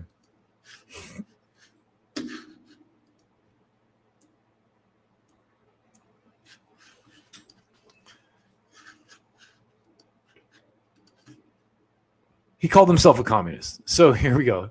First, Graham is a staunch socialist. He's not a Nazi. He's a socialist. Back here in October 16th of 25. Not only did he personally state he was a socialist, he had over 100 comments in the subreddit Socialist RA with the Socialist Rifle Association community on Reddit. Here are some of those comments. Great options. Those blue alphabet. So this is the Socialist Rifle Association that he was part of. I don't think the content of those particular posts is relevant, but let's keep going with the evidence here that Mr. Platner is a right-wing racist Nazi. In fact, he was active in his local Socialist Rifle Association chapter, meaning he literally trained Antifa and other far-left terrorists on how to use firearms. What a terrible man. He admitted, I did used to love America, or at least the idea of it. These days, I'm pretty disgusted by it all. You know, there's nothing more racist and Nazi than that, I think. I'm just going to retweet that on my account here. For the people, you know. I just want to make sure people see that. Look at this. He was active on the R anti-work, where he outright claimed he was a communist. When you're older, you'll be more conservative. How many of you on this subreddit are older? I got older and became a communist. Oh, and he thinks white Americans are racist and stupid. I mean, look. Do we need any more evidence that this guy is an anti-Semitic Nazi? White people aren't as racist or stupid as Trump thinks. Living here, this is P. Hustle. Living in white rural America, I'm afraid to tell you they actually are. See, that's counter to my own views. I always give people more credit. Where I always say that I think people are less racist actually and less stupid than we get credit for in America. But maybe I'm just running with the right people. I don't know. He thinks all cops are bastards too. In one deleted comment in a thread about Black Army lieutenant who was held at gunpoint and pepper sprayed by police during a traffic stop, one Reddit user wrote, "Bastards, cops are bastards." Platner replied, "All of them, in fact." Retweet. Got to retweet that one, guys. Come on. Anyway, you get the idea here. You're probably as shocked as I to discover that CNN broke this news today. Well, I found out why.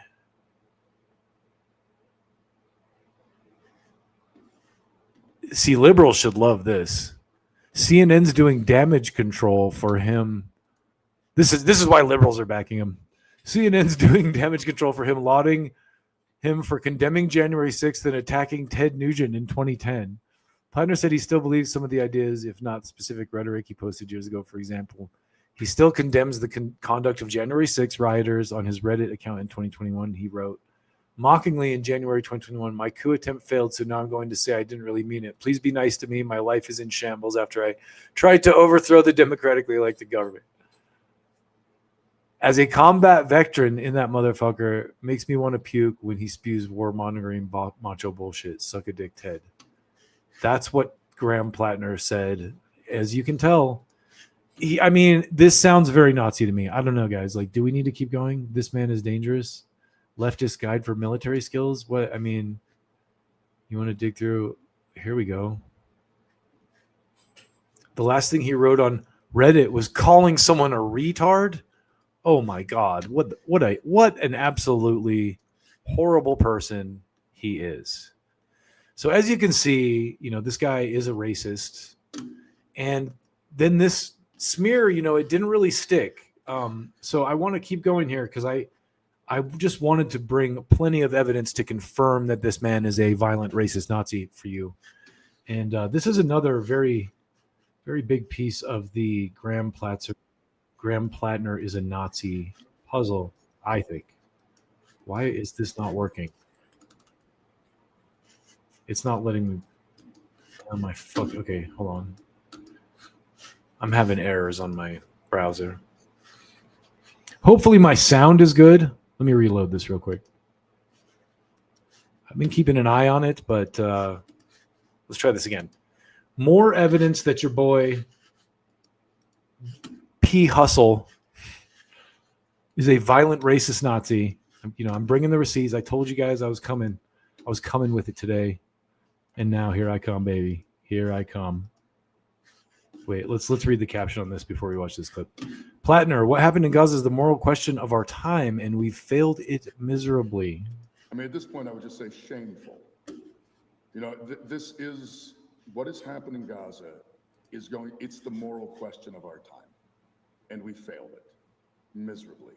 We continue to fail. There's a genocide that has been committed in Gaza.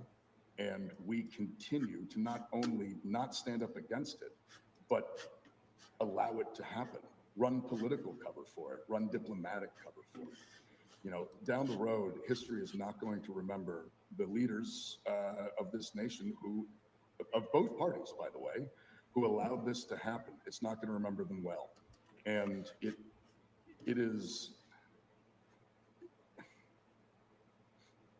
it brings me an immense amount of shame, and I think it brings a lot of shame to a lot of Americans that even now. As you can tell, I mean, that definitely sounds like a guy who intentionally got a Nazi tattoo, doesn't it? But it gets even better. You know, the receipts will not stop coming. I'm just going to rain this data right onto you guys, right onto your face here. Graham Platner on Our Greatest Ally. Not a single taxpayer dollar should be spent arming and defending a country that commits a single taxpayer dollar garden stride should be spent on arming and defending a country that commits a genocide.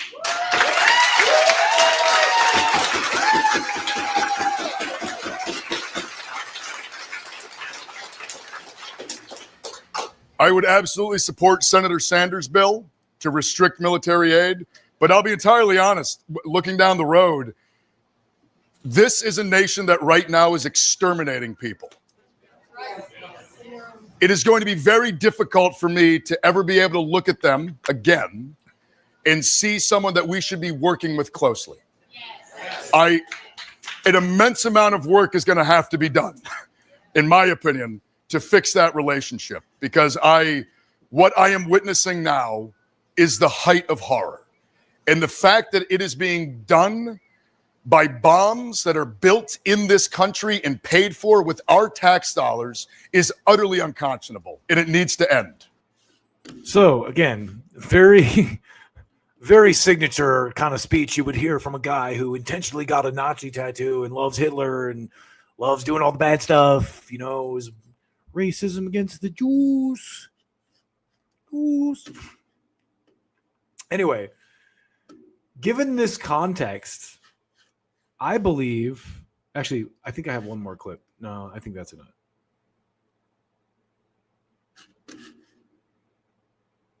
I think that's good enough. Given this context, though, it's good to take a look at the source of where these stories are coming from. Because, you know, we went through the Reddit stuff, we went through the Nazi tattoo, but there's a new smear just dropped, sex crimes. And the way I have this phrased, hold on a sec, let me just show you this. Let me just pull this up real quick. A new smear recently dropped like a lump of shit from the bowels of the New York Times. Platner did the sex to women who are now upset about it now that he's running for office. And just, wow, how serious are these claims? So let's read some of this lovely piece from the New York Times. And this guy, actually, Marcus Stanley, kind of nails it down. So the Times exclusive, several women who dated Graham Platner recall unsettling behavior. Now, I have to say, I love that headline. I love the word unsettling. And I've said this before because it's very vague, but also scary. Unsettling is such a great, unsettling. It's not specific, you know? It's not like, oh, it was sexual. It's not like, oh, it was violent. It's just like unsettling. It's very, very, very vague and scary, you know? And you got to love that. But this guy says the most shocking part about this story is that the New York Times had a former Greatest Ally PAC activist of the year, Katie Gluick, who wrote a piece devoted to detailing unsubstantiated claims from a professional Republican activist, Lindsay Fifield, on how a Democratic Senate candidate who has promised to take on our greatest ally, Platner, was a lousy boyfriend and sold it as a legit journalistic scoop. Now,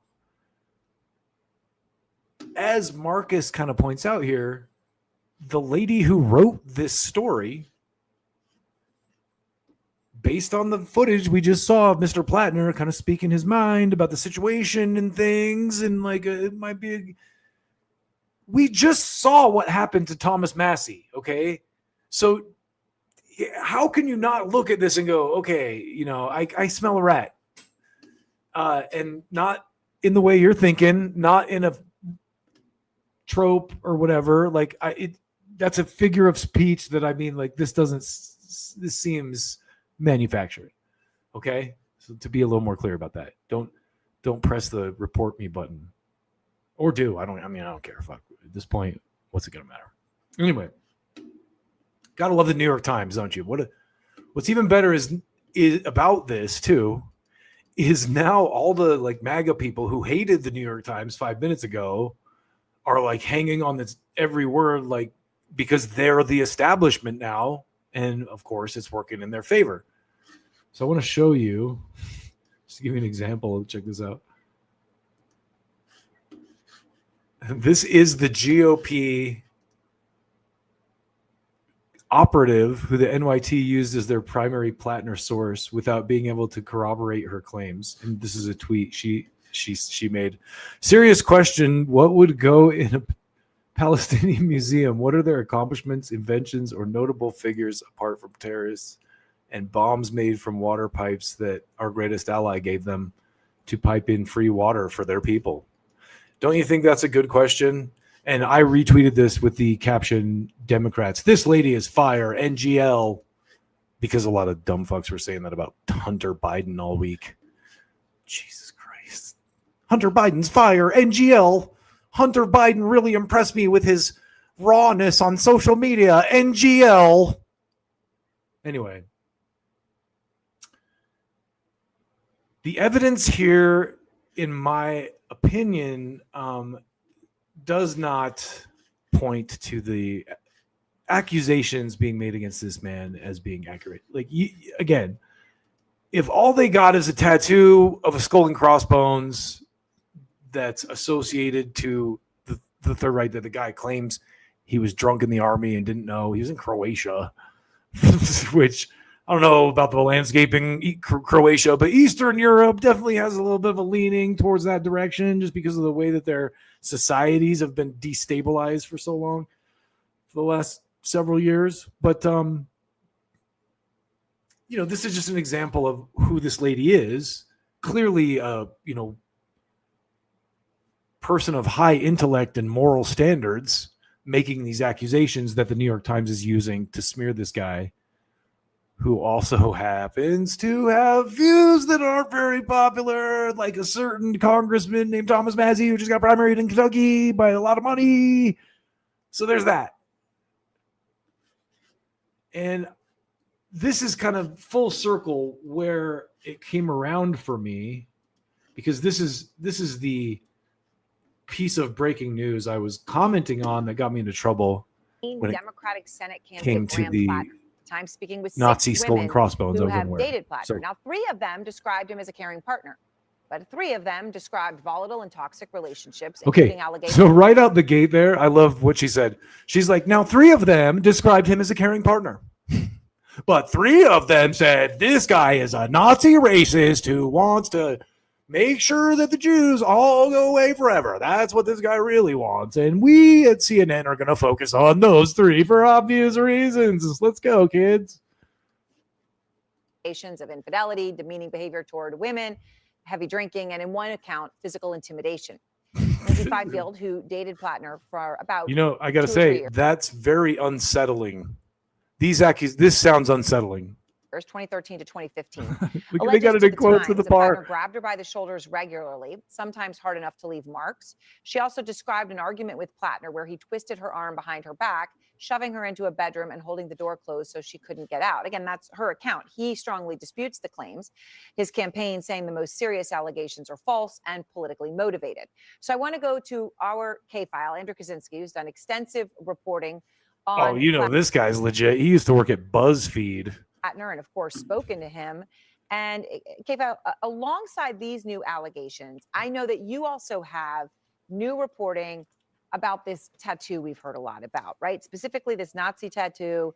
It's widely recognized as a Nazi symbol that Platner had on his chest. What are you learning?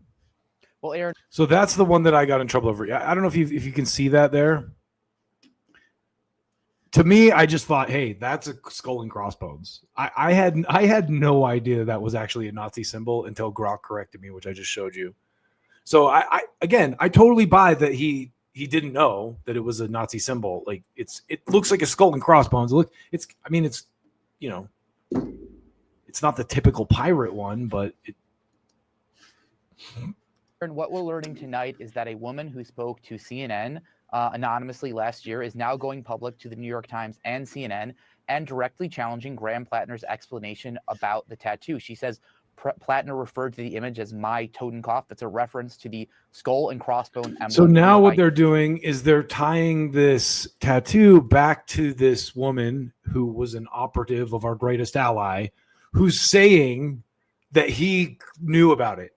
So you really have to consider the source of all this. Again, liberals and lefties. And I want to show you this this tweet from Evan Barker, because I think this is, when they're talking about like, oh, he pushed one of the women into a bathroom and shut the door or something.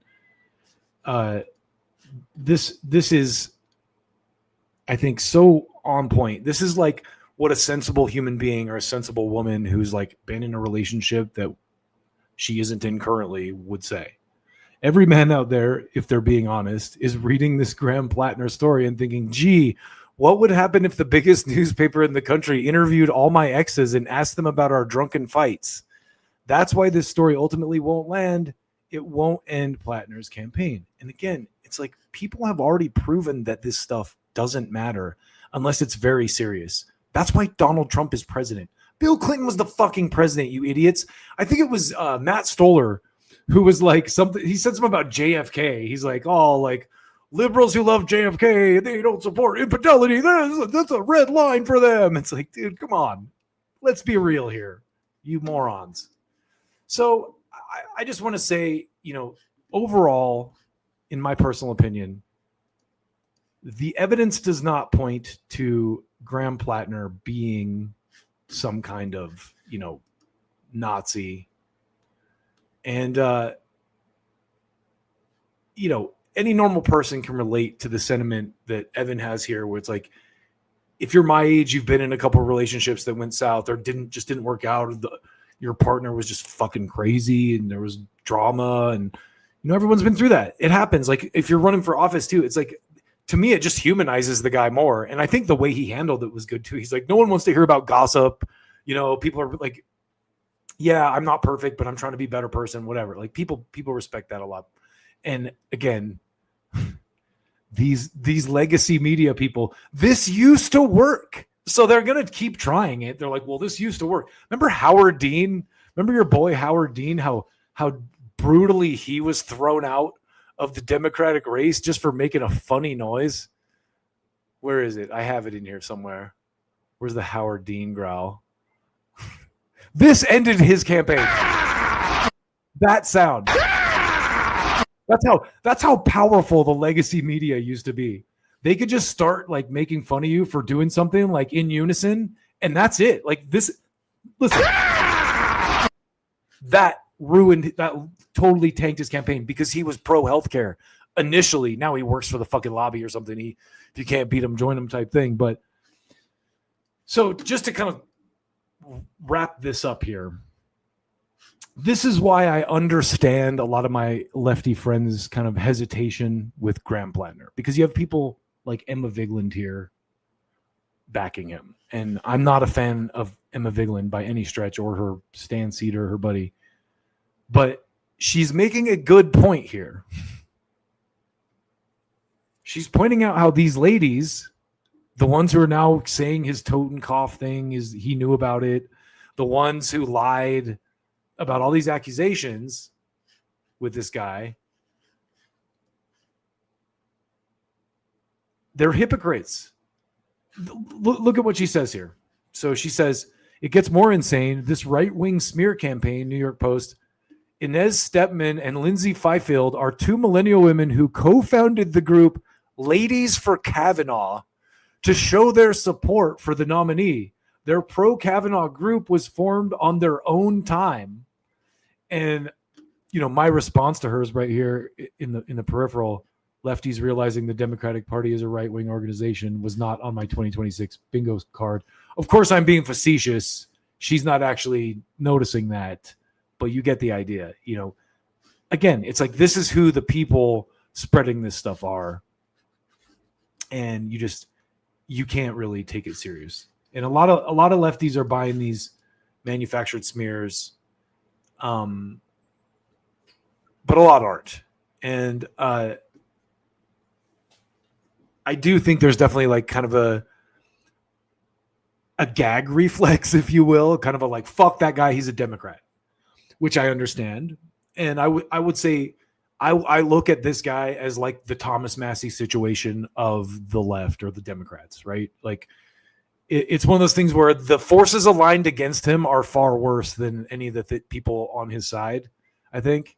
So, I've said this multiple times, but I look at everyone individually and on an issue by issue basis.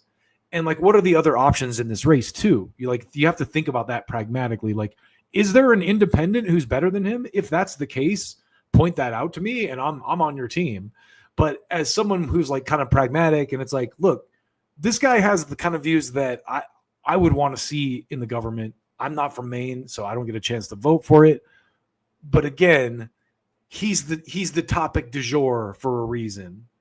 And, I know that the Democrats too, my lefty friends, are backing him cynically because they want the seat. They want him in the caucus, and they intend to do like an AOC to him once he gets in. They'll get him in. They'll be like, oh yeah, it's cute that you're anti-Zionist or whatever, but like, wait till we get you in. They'll get him in there, and they're going to turn him. And if he turns like AOC and the rest of them did, I'll be the first one there calling him out. But again, it's like, you kind of got to work, as a wise man, Donald Rumsfeld once said, you got to go to war with the army you have, not the army you want. As much as we all love Donald Rumsfeld, and I mean that sarcastically as possible, we have to give him credit for that bit of wisdom. That is a real gem, isn't it? You go to war with the army you have, not the army you want. So before we close this out, I want you to see this.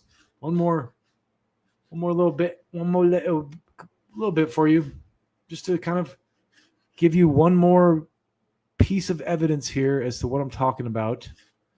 Here is Platner talking about the current economics of the United States. Let's listen.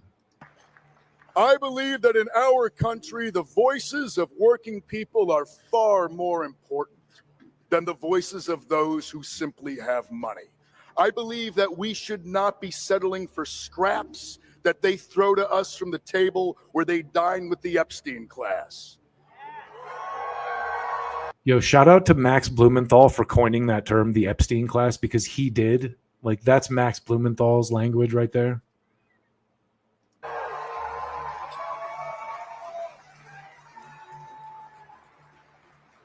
I don't think that a CEO should have more power than a union member. I don't think that private equity deserves more time with a senator than someone who works 2 jobs just to get by. Okay, so that sounds a little... Again, I'll give my lefty friends 100% credit for their cynicism. But one last video for y'all before we go out, because this is the other side of the coin. Again, this is Eric Schmidt from Fox News. Watch this. I don't know what to say. I mean, he's a bad guy. He seems totally unhinged. He's a serial liar. I don't know what else they need to see. He's got a Nazi tattoo, a literal Nazi tattoo on his chest. I think the Democrats, Lawrence, are so desperate to have like a normal guy run. Like Tim Walz, that experiment failed because it was, Governor Jazz Hands. He couldn't relate. This Platner guy tries to come across as like a normal guy you'd want to have a beer with. The problem is, if you sat down and had a beer with this guy, you'd run the other way. You'd probably call 911. I mean, he's just got the creeper vibes 100%. So they may be stuck with this guy. I don't know. And Maine is certainly a very, very important state for the balance of power in the United States Senate. But I don't think these scandals are going to end. And the New York Times should be ashamed of themselves. Evidently, they left out a lot of important stuff after they approached one of the victims. So, this whole nonsense the Democrats were spewing a few years ago, believe all women. I mean, they don't believe that at all. They believe in raw power period. Okay, so again, you watch a guy like this me tooing a Democrat, and how do you not just laugh your ass off at this entire premise? Like this guy's literally like, oh, if you really care about women, you would have released the full files, New York Times. This guy's a real scumbag. I just had my secretary, who I knocked up a couple weeks ago, is 19, and she just had an abortion on the taxpayer dime. But this guy, Platner, let me tell ya. Anyway, I think it's very clear what's going on. And all hatred of the Democrats aside, you got to pick your battles here. Like, what? In this particular situation, I would rather be in league with Bernie Sanders than that guy. So that's where I'm going to leave it. And let's keep going here. Let's talk about Hunter Biden. Because Hunter Biden is the, toast of the party right now. I don't know if you've noticed that, but he recently got onto social media and everybody just loves this guy. It's pretty amazing. And, listen, I never had anything personal against Hunter Biden. It was one of those things where it's kind of like he was just a symbol of liberal kind of arrogance, because they're sitting there like screaming corruption at the Trump people. And it's like, bro, look what's going on over there. Like that. And now, of course, the current Trump administration has like Hunter Biden times 100, so it's not even. So, of course, they're going to try to kind of rehabilitate this guy, right?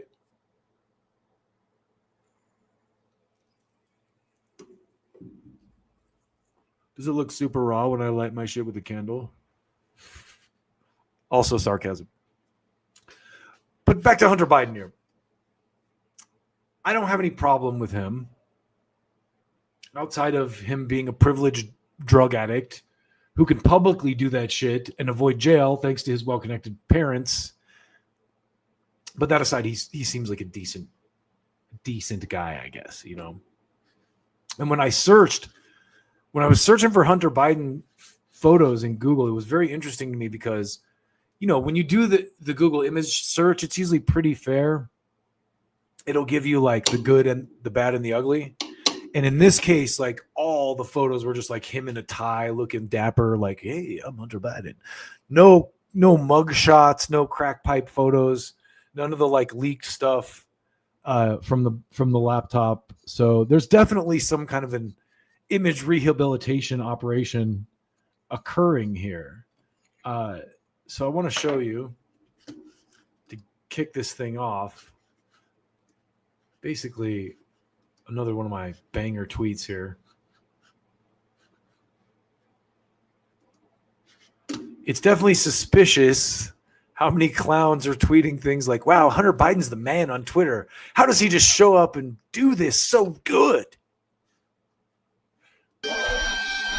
Actually, where's a DJ air horn? Let's try this again. Radio style and post. Here we go. Wow, Hunter Biden's the man on Twitter. How does he just show up and do this so good? There we go. That's beautiful, man. So I want to show you Exhibit A of this here.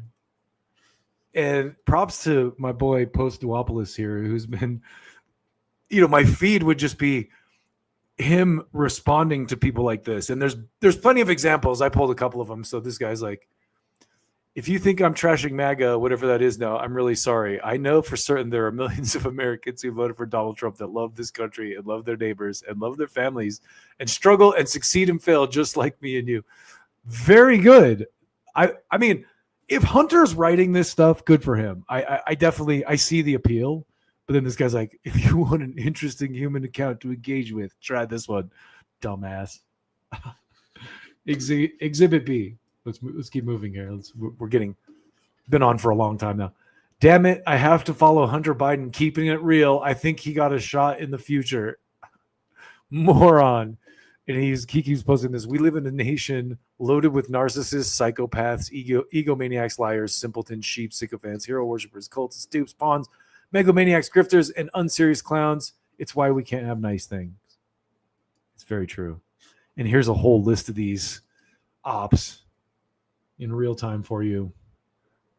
I literally joined Twitter just so I can follow Hunter Biden. Can we get you for president? Oh my God. Hey, Hunter Biden, I see you're very concerned about Trump pals with Epstein and all that. Since you've already replied to 2 items on the same day, how about we get a third? Why didn't your dad release the Epstein files? My hero, X of the week, Hunter Biden, he's making his family proud. Redemption's always possible.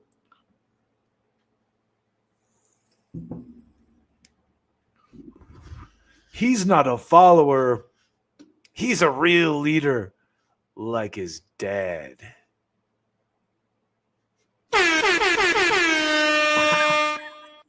JFC, pathetic. So it's definitely a paid op of some kind, because I'm sure some of it's organic.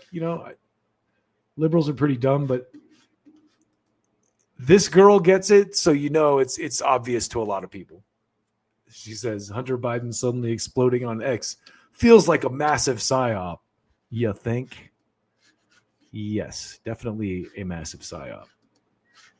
It's kind of like I said, do a Google image search and tell me if I'm wrong. You can see these kind of rehabilitation efforts taking place. And again, whatever, Hunter seems like a cool enough guy.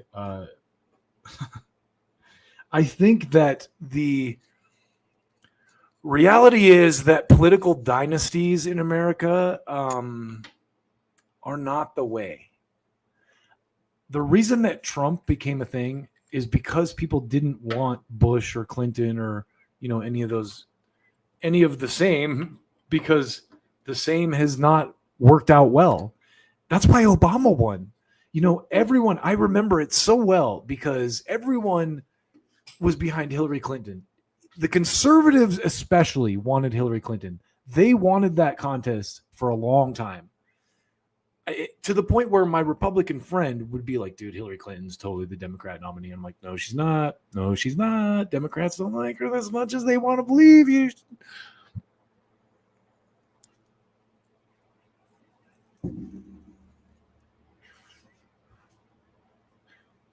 But I think the establishment power brokers knew even back then Hillary's going to play ball. She's one of them. So that was the method they used back when you had the gate-kept legacy media. Is like, you'd have like Chris Cillizza releases the list of the best Democratic candidates, and then you have the right wing talking about shit. But both parties would kind of like say things to kind of soft pedal someone from the other side. And Rush Limbaugh, like all those people, they wanted Clinton so bad. They wanted to run against her so bad. And when they finally got her, they beat her. It wasn't hard.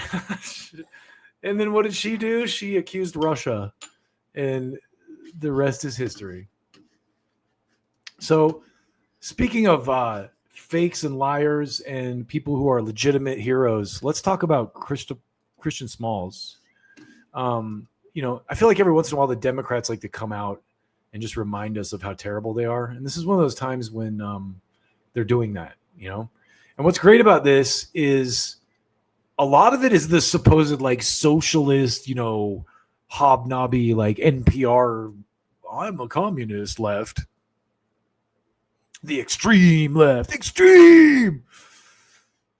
And they're going after one of the few people who has legitimately organized on a class basis, with people of all kind of political leanings and accomplished things.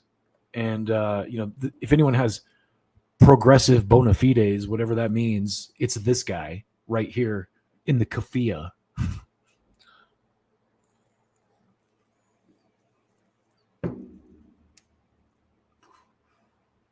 You thought kafias were only for Nancy Pelosi to wear in performative kneeling ceremonies, but you were wrong.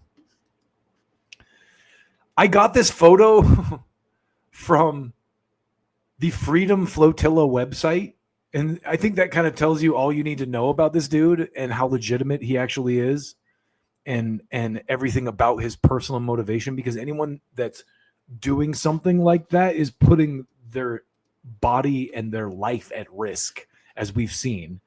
I think one of these, there's plenty of people that have been like brutally graped on these flotillas. So props to your boy Christian here. But let's start at the beginning here, because basically what happened is Jacobin magazine kind of wrote a smear piece on Christian Smalls. And I want to go to a legitimate right-wing Nazi terrorist for her commentary on this, and that would be Shama Sawant. And I say that, of course, in total jest, because Shama Sawant is one of the few independent, actual, real socialist voices in the American government. But here's what she says. So Shama says, Jacobin magazine, the principal mouthpiece of the leadership of the Democratic Socialists of America, today released a hit piece on Amazon labor leader Chris Smalls. It could be legit if Jacobin had an honest critique of Smalls to clarify what class struggle unionist leaders should be doing, but the article is not that at all. It's a hatchet job against a leading labor activist who has refused to toe the line of the DSA and the business unionist labor leaders who give cover to the so-called progressive Democrats and to the Democratic Party as a whole, despite shocking betrayals by them against working people. The crux of the real reason why Jacobin went after Smalls is contained in this sentence. Smalls blames the two-party system for the state of the American labor movement. Smalls is spot on about this, and we need to break from the Democratic and Republican parties. We need a new party of the working class. The DSA leadership, on the other hand, sees giving cover to the Democratic Party as job number one. The Democratic Party is the party under whom the extreme action side, well, I'll call it the action side, I guess, in Gaza began, which engineered the breaking of the railroad worker strike under both President Biden, both under President Biden. So both those things happened while Biden was president. All Democrats in the House, including DSA star AOC, voted to break the strike. The Democratic Party is one of the two most powerful capitalist parties in the world and in no way represents working people or the oppressed. Business unionist labor leaders are those who have made peace with the capitalist system and are driven by protecting their careers, which means placating the bosses, not organizing the rank and file under the bosses to win substantive working class victories. Refusing to fight the bosses also means aligning with the parties of the bosses, like the Democratic Party. The overwhelming majority of the labor leadership today is business unionists, with some crucial exceptions like Smalls. We need reckoning in the labor movement. Brother Smalls has put his life on the line for the anti-war movement in solidarity with the Palestinian people against our greatest allies genocide action side, bankrolled by both the Democratic and Republican parties. Smalls went on a Gaza aid flotilla carrying food, baby formula, diapers, and medicine in context of catastrophic levels of mass starvation in the Gaza Strip. The flotilla was attacked by our greatest allies' military, who physically assaulted Smalls and kicked and choked him. In contrast, AOC has voted for the Iron Dome, which is part of our greatest allies' actioncidal apparatus. For having the temerity to expose AOC and other self-described progressive politicians, Smalls is called narcissistic by Jacobin, a term the magazine's editors were apparently forced to retract after they got huge amount of flack on all social media. Personal attacks and character assassination like this in this case are often used by political establishment spokespeople as a proxy for their real objections. In this case, the threat they feel from Smalls openly calling out the Democratic Party's actual role. The only way of rebuilding a militant labor movement is to pose a concrete threat to both the Democratic and Republican parties, which in turn requires a challenge to the business unionist labor leadership. That is the basis on which I won the nation's highest minimum wage and the Amazon tax during the decade I was the sole socialist on the Seattle City Council. I am now running as an independent revolutionary socialist against genocidal Democrat Adam Smith. I'm calling for an end to all military aid to our greatest ally and an end to all weapons and the tech for genocide and imperialist war. Now, I just want to put this down right here. This right here is also something that your boy, Mr. Platner, is calling for. And I have to once again remind you, that is why he is being smeared, along with Christian Smalls. I would venture, and we'll get into deeper we'll get deeper into this in a minute, that the reason this guy is being handled like this by Jacobin isn't because of labor. It's because of the other thing. That's a bridge too far. So Danny Haipong here actually kind of sums it up very well. He says, this hit piece by Jacobin uses organizing rhetoric as a cover for an obvious smear of Chris Smalls. This has nothing to do with labor organizing for them. It's clear in what really bothers Jacobin about Smalls is that he doesn't suck up to imperialist pig Democrats they call progressive, and that he stands with Cuba and Palestine as an anti-imperialist. This marks a new low for an already discredited publication. And the Jacobin account says, Chris Smalls shot to prominence for playing a key role in the shock union win at an Amazon warehouse in New York. He was charismatic and energetic at a time labor needed both. But in the years since, his own ego has overwhelmed his political ambitions, or whatever that it says next. And I just want to show you real quick. This is how this story ends, with the Jacobin author who wrote this locking her Twitter account due to the digital tomatoes being thrown. Nick Cruz of RBN says, imagine writing an article so horrible that you have to lock your account down afterwards.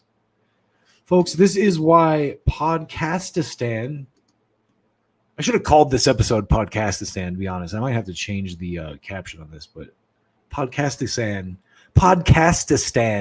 seems to be a very recurring theme here. I often refer to Ukraine as Ukrainistan, since they're doing the same thing with that country that they did with Afghanistan to the Russians in the 80s. But Podcastistan here, that's a much bigger threat, of course. So this is why, this right here is why social media, we all do, it's our daughters. Look at what Instagram is doing to our daughters. We have to save the children. Save the children means protect Annie Levin here from having to answer for a smear piece that she wrote. Answer to the public, like, hey, what are you doing here, Annie? And it made me wonder when I saw this if someone named Annie Levin has any kind of an agenda. Just a thought. And also, is she related to Mark? You see what I'm getting at here?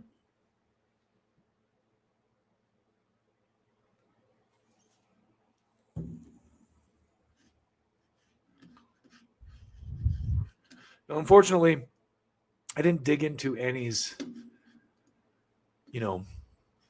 family or professional background. That's not what I'm here to do. But I did think it was interesting that her name is Annie Levin, and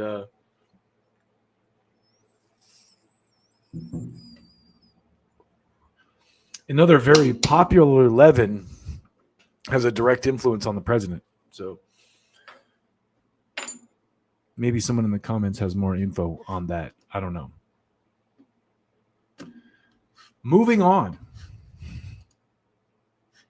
Because that's how the story ends. The story just ends with, this lady regretting making a smear piece, which is how journalism should work, you're going to have to defend what you do these days. It's going to take a real thick skin to be a journalist in the modern era, because if you write something true about any politician, their cult is going to be after you. So you just have to take it with a grain of salt and be like Glenn Greenwald or Max Blumenthal and just report critically on multiple administrations, Democrat and Republican, and call them out for their bullshit, regardless of which cult, holds power at the time. So let's talk about everyone's favorite country now, and that country happens to be Albania, because this was ripped from the headlines, as news people like to say, ripped from the headlines. This was ripped from the headlines. This headline made me go,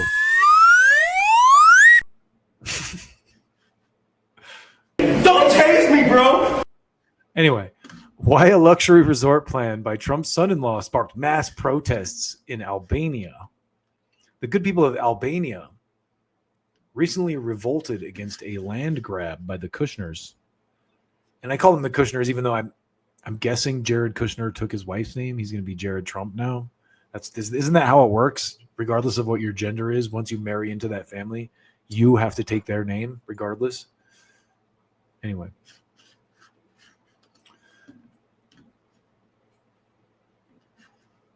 I think the reason you're not seeing a lot of coverage of this is pretty obvious. So let's get into it. This is kind of how it started. I'm going to show you a little bit of how it started and how it ends. And it's not completely over yet, of course, but I think it's closer to ending now. So I want you to just kind of see this. So this is your boy Anders Asland, who is probably one of my Swedish brethren on some level. And he says it is Albanians, not Americans, who are protesting against American corruption. The U.S. appears to have accepted the corruption of the Trump family, so we as Americans have to rely upon the sound anti-corruption sentiments of others. Truly embarrassing, but thank you, Albania. I share this man's sentiment. Let's watch. Hopefully, this is alleged, by the way. Also, alleged footage. This could be AI, for all I know. Is that a bazooka? What is that? You got a rocket launcher? Yeah, some of that's probably AI. I'm not sure, but this is the reporting. Oh wow, what was that like a? They're spraying water into the protesters. Okay, and these guys are detonating stuff. So hey, that's what's going on in Albania. Now you may ask yourself, why is this happening? Well, let's read this caption here. Fourth night of protests in Albania against a mega tourism project in a natural reserve linked to Jared Kushner and Ivanka Trump. Protesters demand suspension and defend Albanian lands. So, I would like to report that this is how it ended. Let's go ahead and read this post here from everyone's favorite socialist Twitter account, Bronzy Guevara. I imagine that is obviously a reference to one of the goats who's on everyone's t-shirts, and a lot of people don't know why.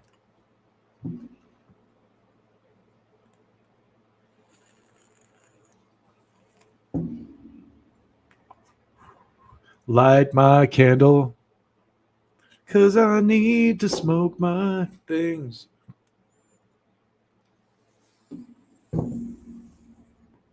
You know, I definitely get the vibe. This probably isn't as good for you as a lighter because I'm sure there's some wax involved, but hey, it's what we're doing. It's how we're living right now. It's a matter of necessity. And that's why I got this bottle of water. So let's read this. Let me prepare myself. Me.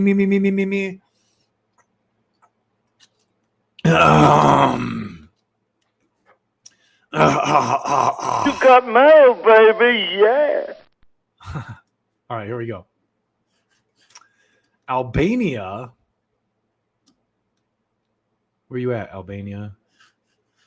Albania has officially drawn the line. Sazan Island being cleared in a stunning turn of events. Albanian authorities have launched an active enforcement operation to kick out foreign developers and private security personnel occupying Sazan Island. The decisive action marks a total collapse of the controversial 1.4 billion euro, it looks like, luxury real estate deal that aimed to turn the protected National Marine Reserve and former military base into an exclusive private playground for global elites. The eviction comes after 4 consecutive weeks of historic 100,000 strong protests that completely shut down the capital city of Tirana, refusing to allow their native coastlines and ecologically sensitive wetlands to be privatized by foreign investors. The Albanian public unified under a single yielding demand: Albania is not for sale. The courts, faced with a historic political crisis, mounting domestic fury, and a widening anti-corruption investigation by special prosecutors, SPAK, the government was forced to pivot by deploying state forces to reclaim Sazan Island. Albania has sent a clear message to international billionaires and for foreign developers trying to bypass environmental protection laws. This historic victory for citizen-led activism proves that the collective voice of a nation can successfully overpower backroom corporate deals and protect sovereign land. The people spoke, and the government had to listen. Let's go ahead and turn that off. But apparently these people won. They fought the law, and they fucking won. Well, it wasn't really the law, let's be honest. It was more the money. They fought the money, and they didn't lose. They won. So good on them. And just as a quick side note, I just want to remind us all here that Americans are pussies. This is Italy. Huge violent riots explode across Italy to demand their government boycotts our greatest ally. Be like Albania, be like Italy, and get greatest ally effed all the way off out of your nations. That is of course, all of those opinions are not necessarily the opinions of myself or this show, but I think the man is making a very valid point here. And I do think Americans are kind of pussies. I've told this story before. When January 6th happened, I was on a international call with a woman in France and a guy in the UK. And man, I was actually grateful for the COVID restrictions here in the US when I heard the guy in the UK talk. But the French woman basically said when January 6th happened, she's like, I remember all my coworkers were like on Zoom, are all freaked out. We're all at home anyway because of COVID. And she goes, they're like, oh my God, did you see what happened in Washington? Oh my God, they're going to overthrow the government. And this French lady goes, it reminds me of the yellow vests, but they didn't actually do anything. Bingo. They didn't actually do anything. So America, I think America is not as weak and dumb as people make us out to be. If we get pushed to the brink, we'll do something, but we're very fat and comfortable, It's going to take a lot to get people to that point. Like it's going to take a very serious loss of comfort for America to get to that point, and I don't know, maybe not, maybe I'm wrong. Maybe I underestimate the goodwill of my fellow citizens here in the United States. And I do always open this broadcast with citizens of the internet, because I do think we are all citizens of the world, and citizens of the internet is kind of like citizens of the world. But not all of us are citizens of the United States, and I am technically a citizen of the United States. And so I implore my fellow citizens to, take things more seriously. We'll see how the future develops. I'm a glass half full kind of guy. I do feel like you need to hit rock bottom to see the sun, right? Maybe that's what's coming for America. Maybe America needs to wake up on the bathroom floor covered in its own vomit and be forced to reckon with its long drunken binge of fighting and bleeding and spitting and pissing on itself and fucking getting robbed and beaten constantly by criminal, overlords and bullshit. And, that's kind of where America's at. I feel like the problem too is Americans don't see it that way because the propaganda is so good. We've been kind of trained to take the beating psychologically and economically and, maybe even physically. I do feel like, I got into this kind of Twitter toss up with someone a while back, and they were saying oh, don't you think it's what don't you think it's okay if Iran strikes the United States? And I'm like, honestly, if I'm being totally honest, yes. I wouldn't support it. I don't support it. I don't want it to happen, but we are the fucking bastards of the world. We're out there killing everyone. We killed a bunch of their children. Sandy Hook was this tragic event that happened. Are we that desensitized that Sandy Hook, just because it's another country, we're cool doing it or funding it? Or that's the kind of disconnect that I think Americans, again, it goes back to the propaganda and the way that we've kind of been separated from what our money and what our companies and our weapons and our military are doing, we've been kind of like removed from that, twice removed from it. So we don't, for a good reason, you know, because people would be outraged if they saw what was going on all the time with their money and how fucking disgustingly overpriced and corrupt all of those, that world is, you know. Every business world is corrupt. Everyone's over, you look at insurance, everyone's overcharging and like fucking inflating rates and a house of cards like that, I'm sorry to say, like, it's just not built to last, you know, and it sucks. But again, I hope that I'm optimistic about America, because I feel like also in times of great pain and tragedy, there's also times of economic opportunity. So let's close this out today on a positive note, shall we? Jimmy Dore was recently on Tucker Carlson, and my boy Toxic Leftist made some kind of joke about having a gay oil massage party with Tucker and Jimmy. And I'm sure he was kind of like loosely ribbing me for being gay for Jimmy and gay for Tucker or whatever.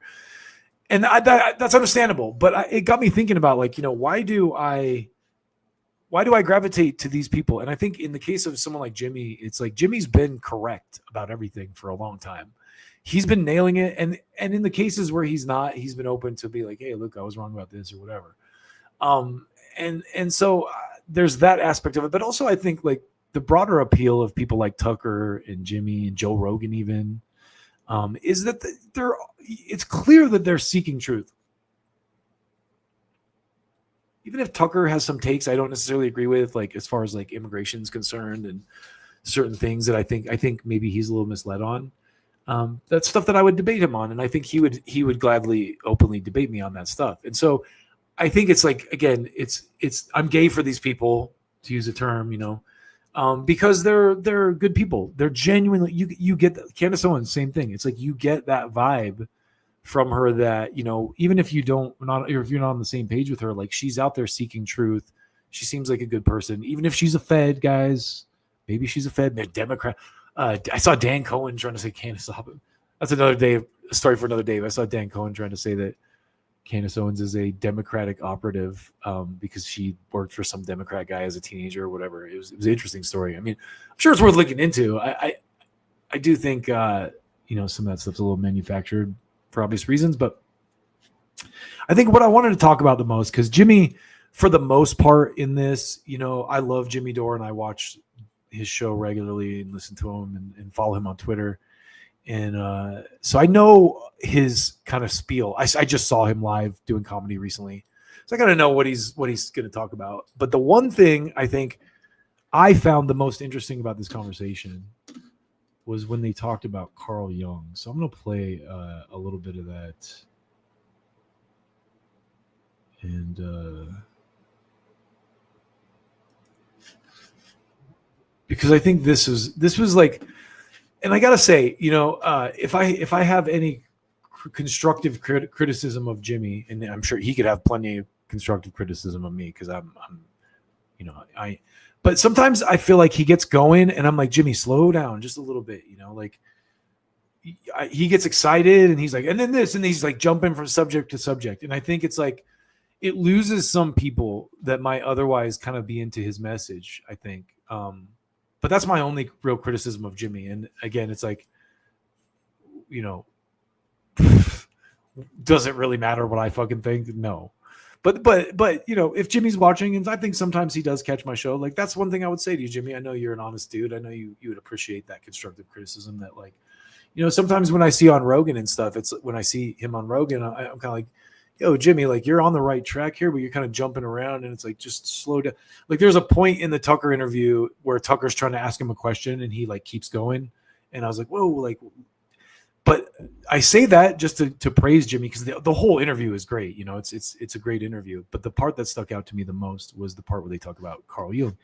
And I think the reason for that is because Jimmy's clearly passionate about it. Like he gets emotional about it.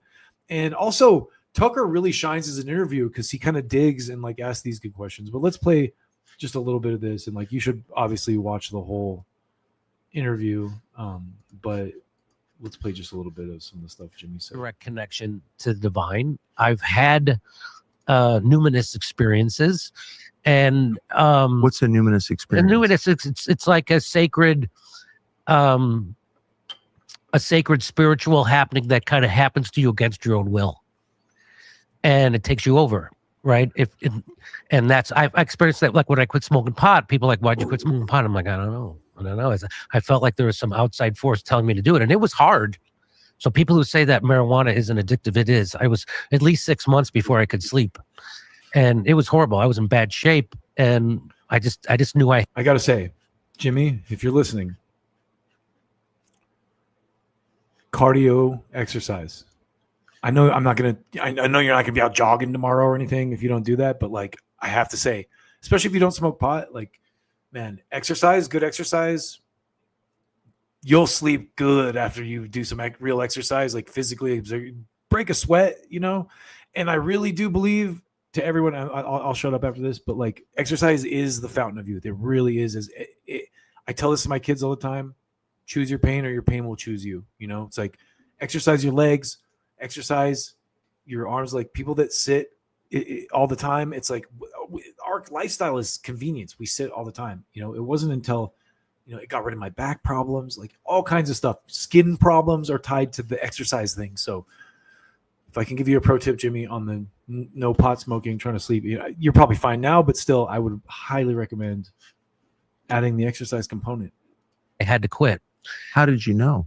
I just, again, like I said, I just had this outside I felt like there was something guiding me to do this. And so I did. And, your dreams are your psyche, or as Jung would call it, the self with a capital S, meaning, the divine talking to you and speaking to you in symbols. And we share a collective. So you have a personal unconscious, right? The things that you personally split off from your own personality and put in your unconscious and your shadow. And then you have a collective unconscious, which Joseph Campbell also talked about. Yes. And he was my first entree into this was Joseph Campbell. And he talked about how, different societies who had no way of connecting with each other use the same symbolism to explain life and the spiritual. Literally, in a way that's spooky. I mean, spooky. It's shocking. And Jung figured that out, that we have a collective unconscious, meaning there's only one consciousness, right? So there's not your consciousness and then the God conscious. There's just one consciousness, and we're a part of it. And the fact that you think you're separate from it is a mistake. And it's crazy hearing this too, because if you're a fan of the band Tool, you realize, like I realized anyway, hearing, like it made me obviously want to read this Jung book that he's talking about. So props to him for that, because I can tell that he's like really into this. And he but also it made me think of the band Tool, because the album Enema is totally about these themes. Like him talking about this, like makes me think of the Bill Hicks clip in the song Third Eye, where he's like, "Today, young men on acid realize, reality is matter experiencing itself on a subjective, basis." He's like, we're the imagination of ourselves, and da da da. Here's Tom with the weather. That clip is so great, and it kind of sums up, the crux of a lot of this, but. I digress. Anyway, this is, again, I thought this was like insanely interesting, and obviously like the most engaging part of the entire interview was this section of it where Jimmy's talking about this stuff. So we're part of it. And as we evolve our consciousness, we evolve the world's consciousness, right? Because we all share a collective unconscious. And one of the ways he figured it out was that he would have dreams, and there would be symbols in his dreams. And he didn't know what they meant, but he could tell that they were meaningful. And then he was reading about the alchemists. Now, everybody thought the alchemists were trying to turn lead into gold, but what they were really trying to do was turn psychological lead into gold, and they had to do it, hide it from the church. And so they had figured out what some of these symbols meant, and he saw them write about the symbols that he was seeing in his own dreams. And he was like, "Oh my God, I'd never read this before. How would I know about this symbol to show up in my..." So that's when he started to figure out that we all share a consciousness. Yes. That there is so one. I have to pause here for just a second, because the stuff that he's talking about when I was a kid, and this is the danger of calling everything like satanic or like everyone's a pedophile, or like basically calling everything a Nazi is another one, or call like Candace Owens calls everything satanic a lot of times, and it's like this type of stuff, this Jungian thought, like this kind of philosophy would have been called satanic by like the people at my church. They'd be like, oh, that's a cult satanic thought process stuff. And that's why Tool kind of makes fun of that on the Enema record. They have that track called Die Eier von Satan, which is like a recipe for pot cookies that sounds like a fucking like Nazi German things, all Die Eier von Satan, with all these like, I was gonna say Meshuggah, but Rammstein kind of sounding like industrial effects and shit like that. Consciousness, there's the one, and so it's pretty heavy. You get glimpses of that, I think, occasionally. People in the course of daily life get just a flash that somehow there's a connection between all peoples. There's only, it's like we're hairs on the human head thinking we're separate, right? You're all part of the same head, you're all part of the same body. We're all part of the same consciousness. There's only one. And so, and we've, split ourselves off from it. We split that into our. Yeah, in the Third Eye song, he's like, we're one consciousness experiencing itself subjectively. Here's Tom with the weather. Our unconscious. And so if you go into your unconscious, and one of the great ways is to go into your dreams and see what they're saying to you and treat it. And, like Rumi said, what you seek seeks you. And so the more attention you pay to your unconscious, the more it will rise up to meet you. And so I've had numinous experiences. I've had this experience the divine. I've experienced. I think that's so beautiful. That's like so true too. I love that. Like what you seek seeks you. That's kind of the nature of alchemy or whatever, or like the gift, or like those, or what was it called? One of those books, the Oprah shit, the manifestation thing, where it's like, it's not even about manifesting something. I love the way kind of Tony Robbins explained it, where he says, if you focus on a certain thing and you start asking the right question, your brain will give you the answers, right? It's like, for myself, just to give you an example, is like, I told myself I'm going to buy this car. And then it was like, I'm like, how can I buy this car? How can I buy this car? And that question just ran through my head again and again until my brain started spitting out answers. And it's kind of like, it's not magic, but it is magic. It's the ability to really hone your thoughts and, into this way of thinking, and you really can manifest the life you want, or, the life you need, or whatever. I've definitely done that before with female partners on occasion. I won't get into the pervy details of that, but you get the idea. It's my encounters with archetypal figures in my dreams that have guided me. And how did quitting smoking pot after so many years affect your dreams? Well, they became way more vivid and more often. Really? Oh, yeah. Yeah. And so I can't speak for this personally, because I think everyone's different. But again, I will say that I probably sleep a lot better because I've quit pot before, and he is right. It isn't like it's addictive. It's a drug. Like it's a plant, maybe a plant, but just like smoking cigarettes, it has addictive properties. There's no doubt about it. I'm not trying to glaze over that, but I do think that there is this balancing factor with a lot of these habits, like even smoking. I've said this before. I have an uncle who smoked cigarettes his whole life. However, he has always grown his own food and lived on a farm, and he looks great at 75 and has smoked the whole time. So it's like the fact that he gets up at the crack of dawn with the circadian rhythms and like farms his garden and like reaps what he sows, like I think that has kind of a counterbalancing effect on the cancerous lifestyle of the cigarettes, where it's like, if you just drink and eat McDonald's and fucking sit on your ass at a desk and smoke every day, you're kind of creating a toxic environment in your body for that cancer to take hold. And maybe the smoke is a trigger for that or whatever, but you get the idea. I don't know how I got that far down the rabbit hole on that.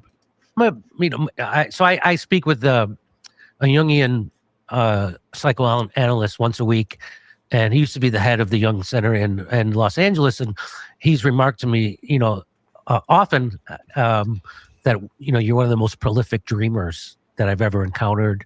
And often when I'm telling him about dreams, he'll just go, Oh my God. Like he says that a lot.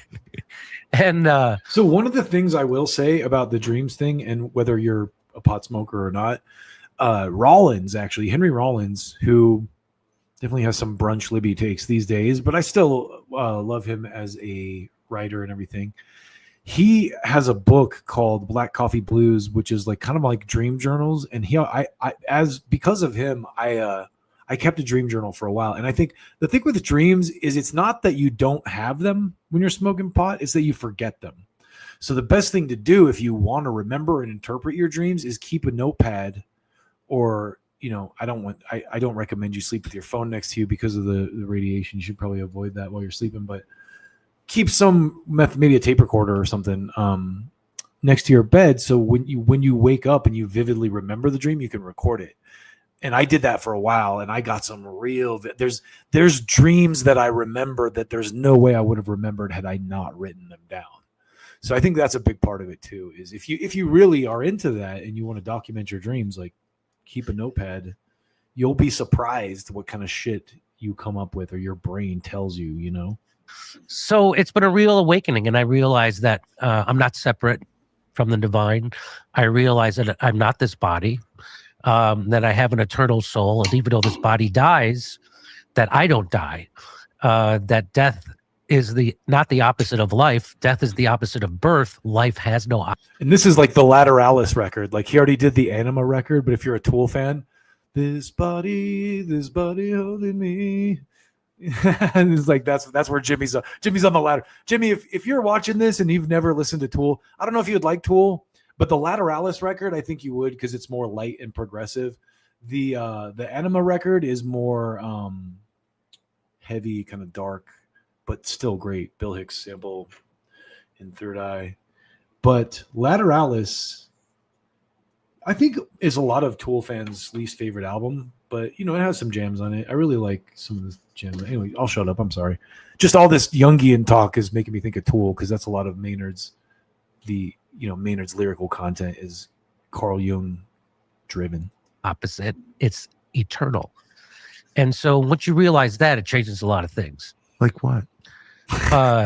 It changes how I look at everything. I look at this, like the this oneness is of everything. Part of the interview, I look at this. Like I said earlier on in the interview, like it's like Jimmy's kind of going, but this part of the interview I think is where it gets really good, because you can tell that Jimmy's like really passionate about this subject.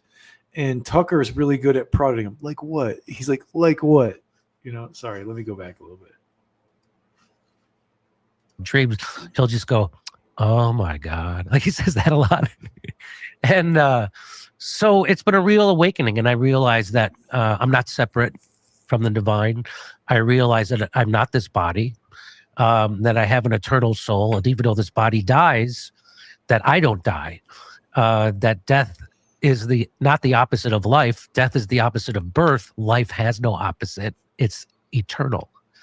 And so once you realize that, it changes a lot of things. Like what? This body. Now I got the fucking Tool shit in my head. It changes how I look at everything. I look at the oneness of everything.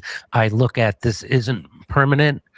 This body is not permanent. That I have an everlasting soul that I have to pay attention to. Yes. That I have to get in touch with. And it fills my life with real meaning.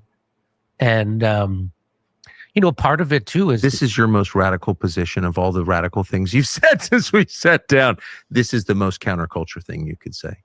Well, people think they need a priest or they need a preacher or a church, which is all good. The community is good.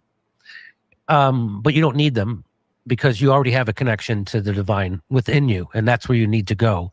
And once you realize that, then you don't need them. Which is why they don't tell you about that. And Jesus said that, where did he say the kingdom of heaven is, Tucker? The kingdom of heaven is in you. Yes. You are the light of the world. And what I do, you will do, and greater. And people, they don't need you to know that, which is why they got rid of the parts of the Bible that talk about that kind of thing. So I'm going to stop there, but I got a little misty eyed watching this, and it was very good. And I will say that, on that last kind of subject, if you've never seen, there's a movie called Stigmata that's very good about that subject, about the Bibles that were kept or the books that were kept out of the Bible by the political figures in Rome who kind of assembled the Bible. It's very interesting stuff. If you've never read, there's a woman, I actually have several of her books because I was very interested in this subject for a long time, like the evolution of, the major Christian religions. Elaine Pagels, she has a book called, I read a book, it's called The Origin of Satan. Very good stuff, like about kind of the history of Satan in different religions and throughout history. And then the Book of Judas. And the Book of Judas is about the Book of Judas, which was kind of kept out of the canonical Bible.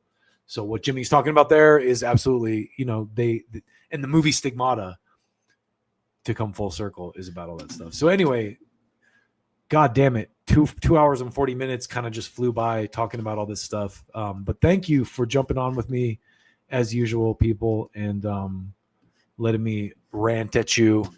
Before I go, let me go to the comments. We got, Truth is here. Yeah, I'm gonna have to. Some of those videos, I just grab them from Twitter. I'll definitely fix that in post. It is very low volume. 11, huh? Yeah, I'm gonna have to look that lady up. I didn't do the research on that. The noticing is out of control. That's the thing you have to love about the current landscape right now. I definitely, I still dream too. That's the thing too, is I think, everyone's different, but for me, if you care about that stuff, honestly, it's a fun experiment to do. Keep a notepad next to your bed and write down, like, as soon as you wake up, get right to that notepad and just make a couple quick notes so you remember what you dreamt. And then you can, like, what's crazy is if you do that, when you wake up later, you'll remember all the details. And then you can really fill it out, I mean, for me anyway, that's the way it worked. Maybe I like I said, everyone's different, but that shit is actually really interesting. And I would really like to, it's in storage somewhere, but I'd really like to dig that up now again and look back at it, because I did that at a time in my life before I got married, when I was single, and I was having these crazy dreams that some of them were predictions of the future, or like, one of the things that was really crazy is my grandmother, who I was very close with when I was young, died, in the early 2000s, I believe. Maybe it was late 90s, but I think it was early 2000s. Might have been late 90s now that I think about it. Anyway, my grandmother passed away, and she talks to me in dreams. She appears to me in dreams. And I always believe, like, that's like the spiritual realm, the way to, like, stay in contact with your loved ones beyond the grave and that kind of thing. And not to get hyper emotional about it again, but anyway, you get the idea. He sounded like a lizard person. Yeah, I mean, the interview, wow, I just like belched while I was talking. The interview itself, I think, was pretty typical Jimmy, other than that Carl Jung stuff. And honestly, great stuff. Like at the end too, I didn't even talk about it today because the stuff where he talked about Charlie Kirk and all that stuff went viral. And there's so many great people doing great content around that I don't tread that path a lot. But I do really appreciate, the Candace Owens of the world and the Baron Colemans of the world, and all the people that are doing that great investigative reporting still.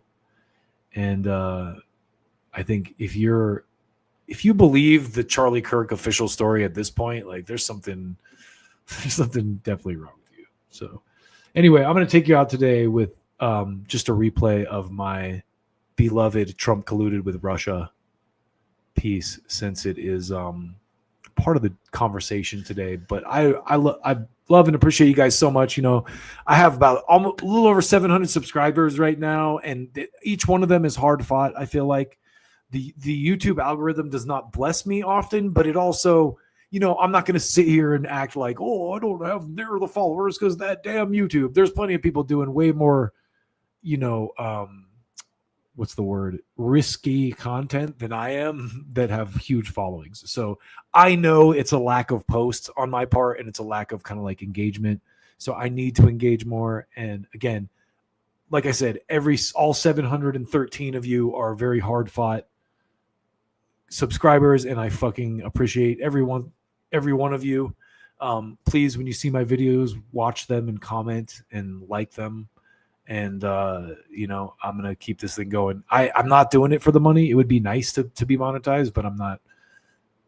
You know, I was monetized on another channel, and I gotta say, it actually kind of woke me up because I was demonetized. They said I was reusing content so it's a whole thing. But what it really made me realize, because I appealed a couple times, and it doesn't look like they ever even watched my appeal video. They just kind of like, nope.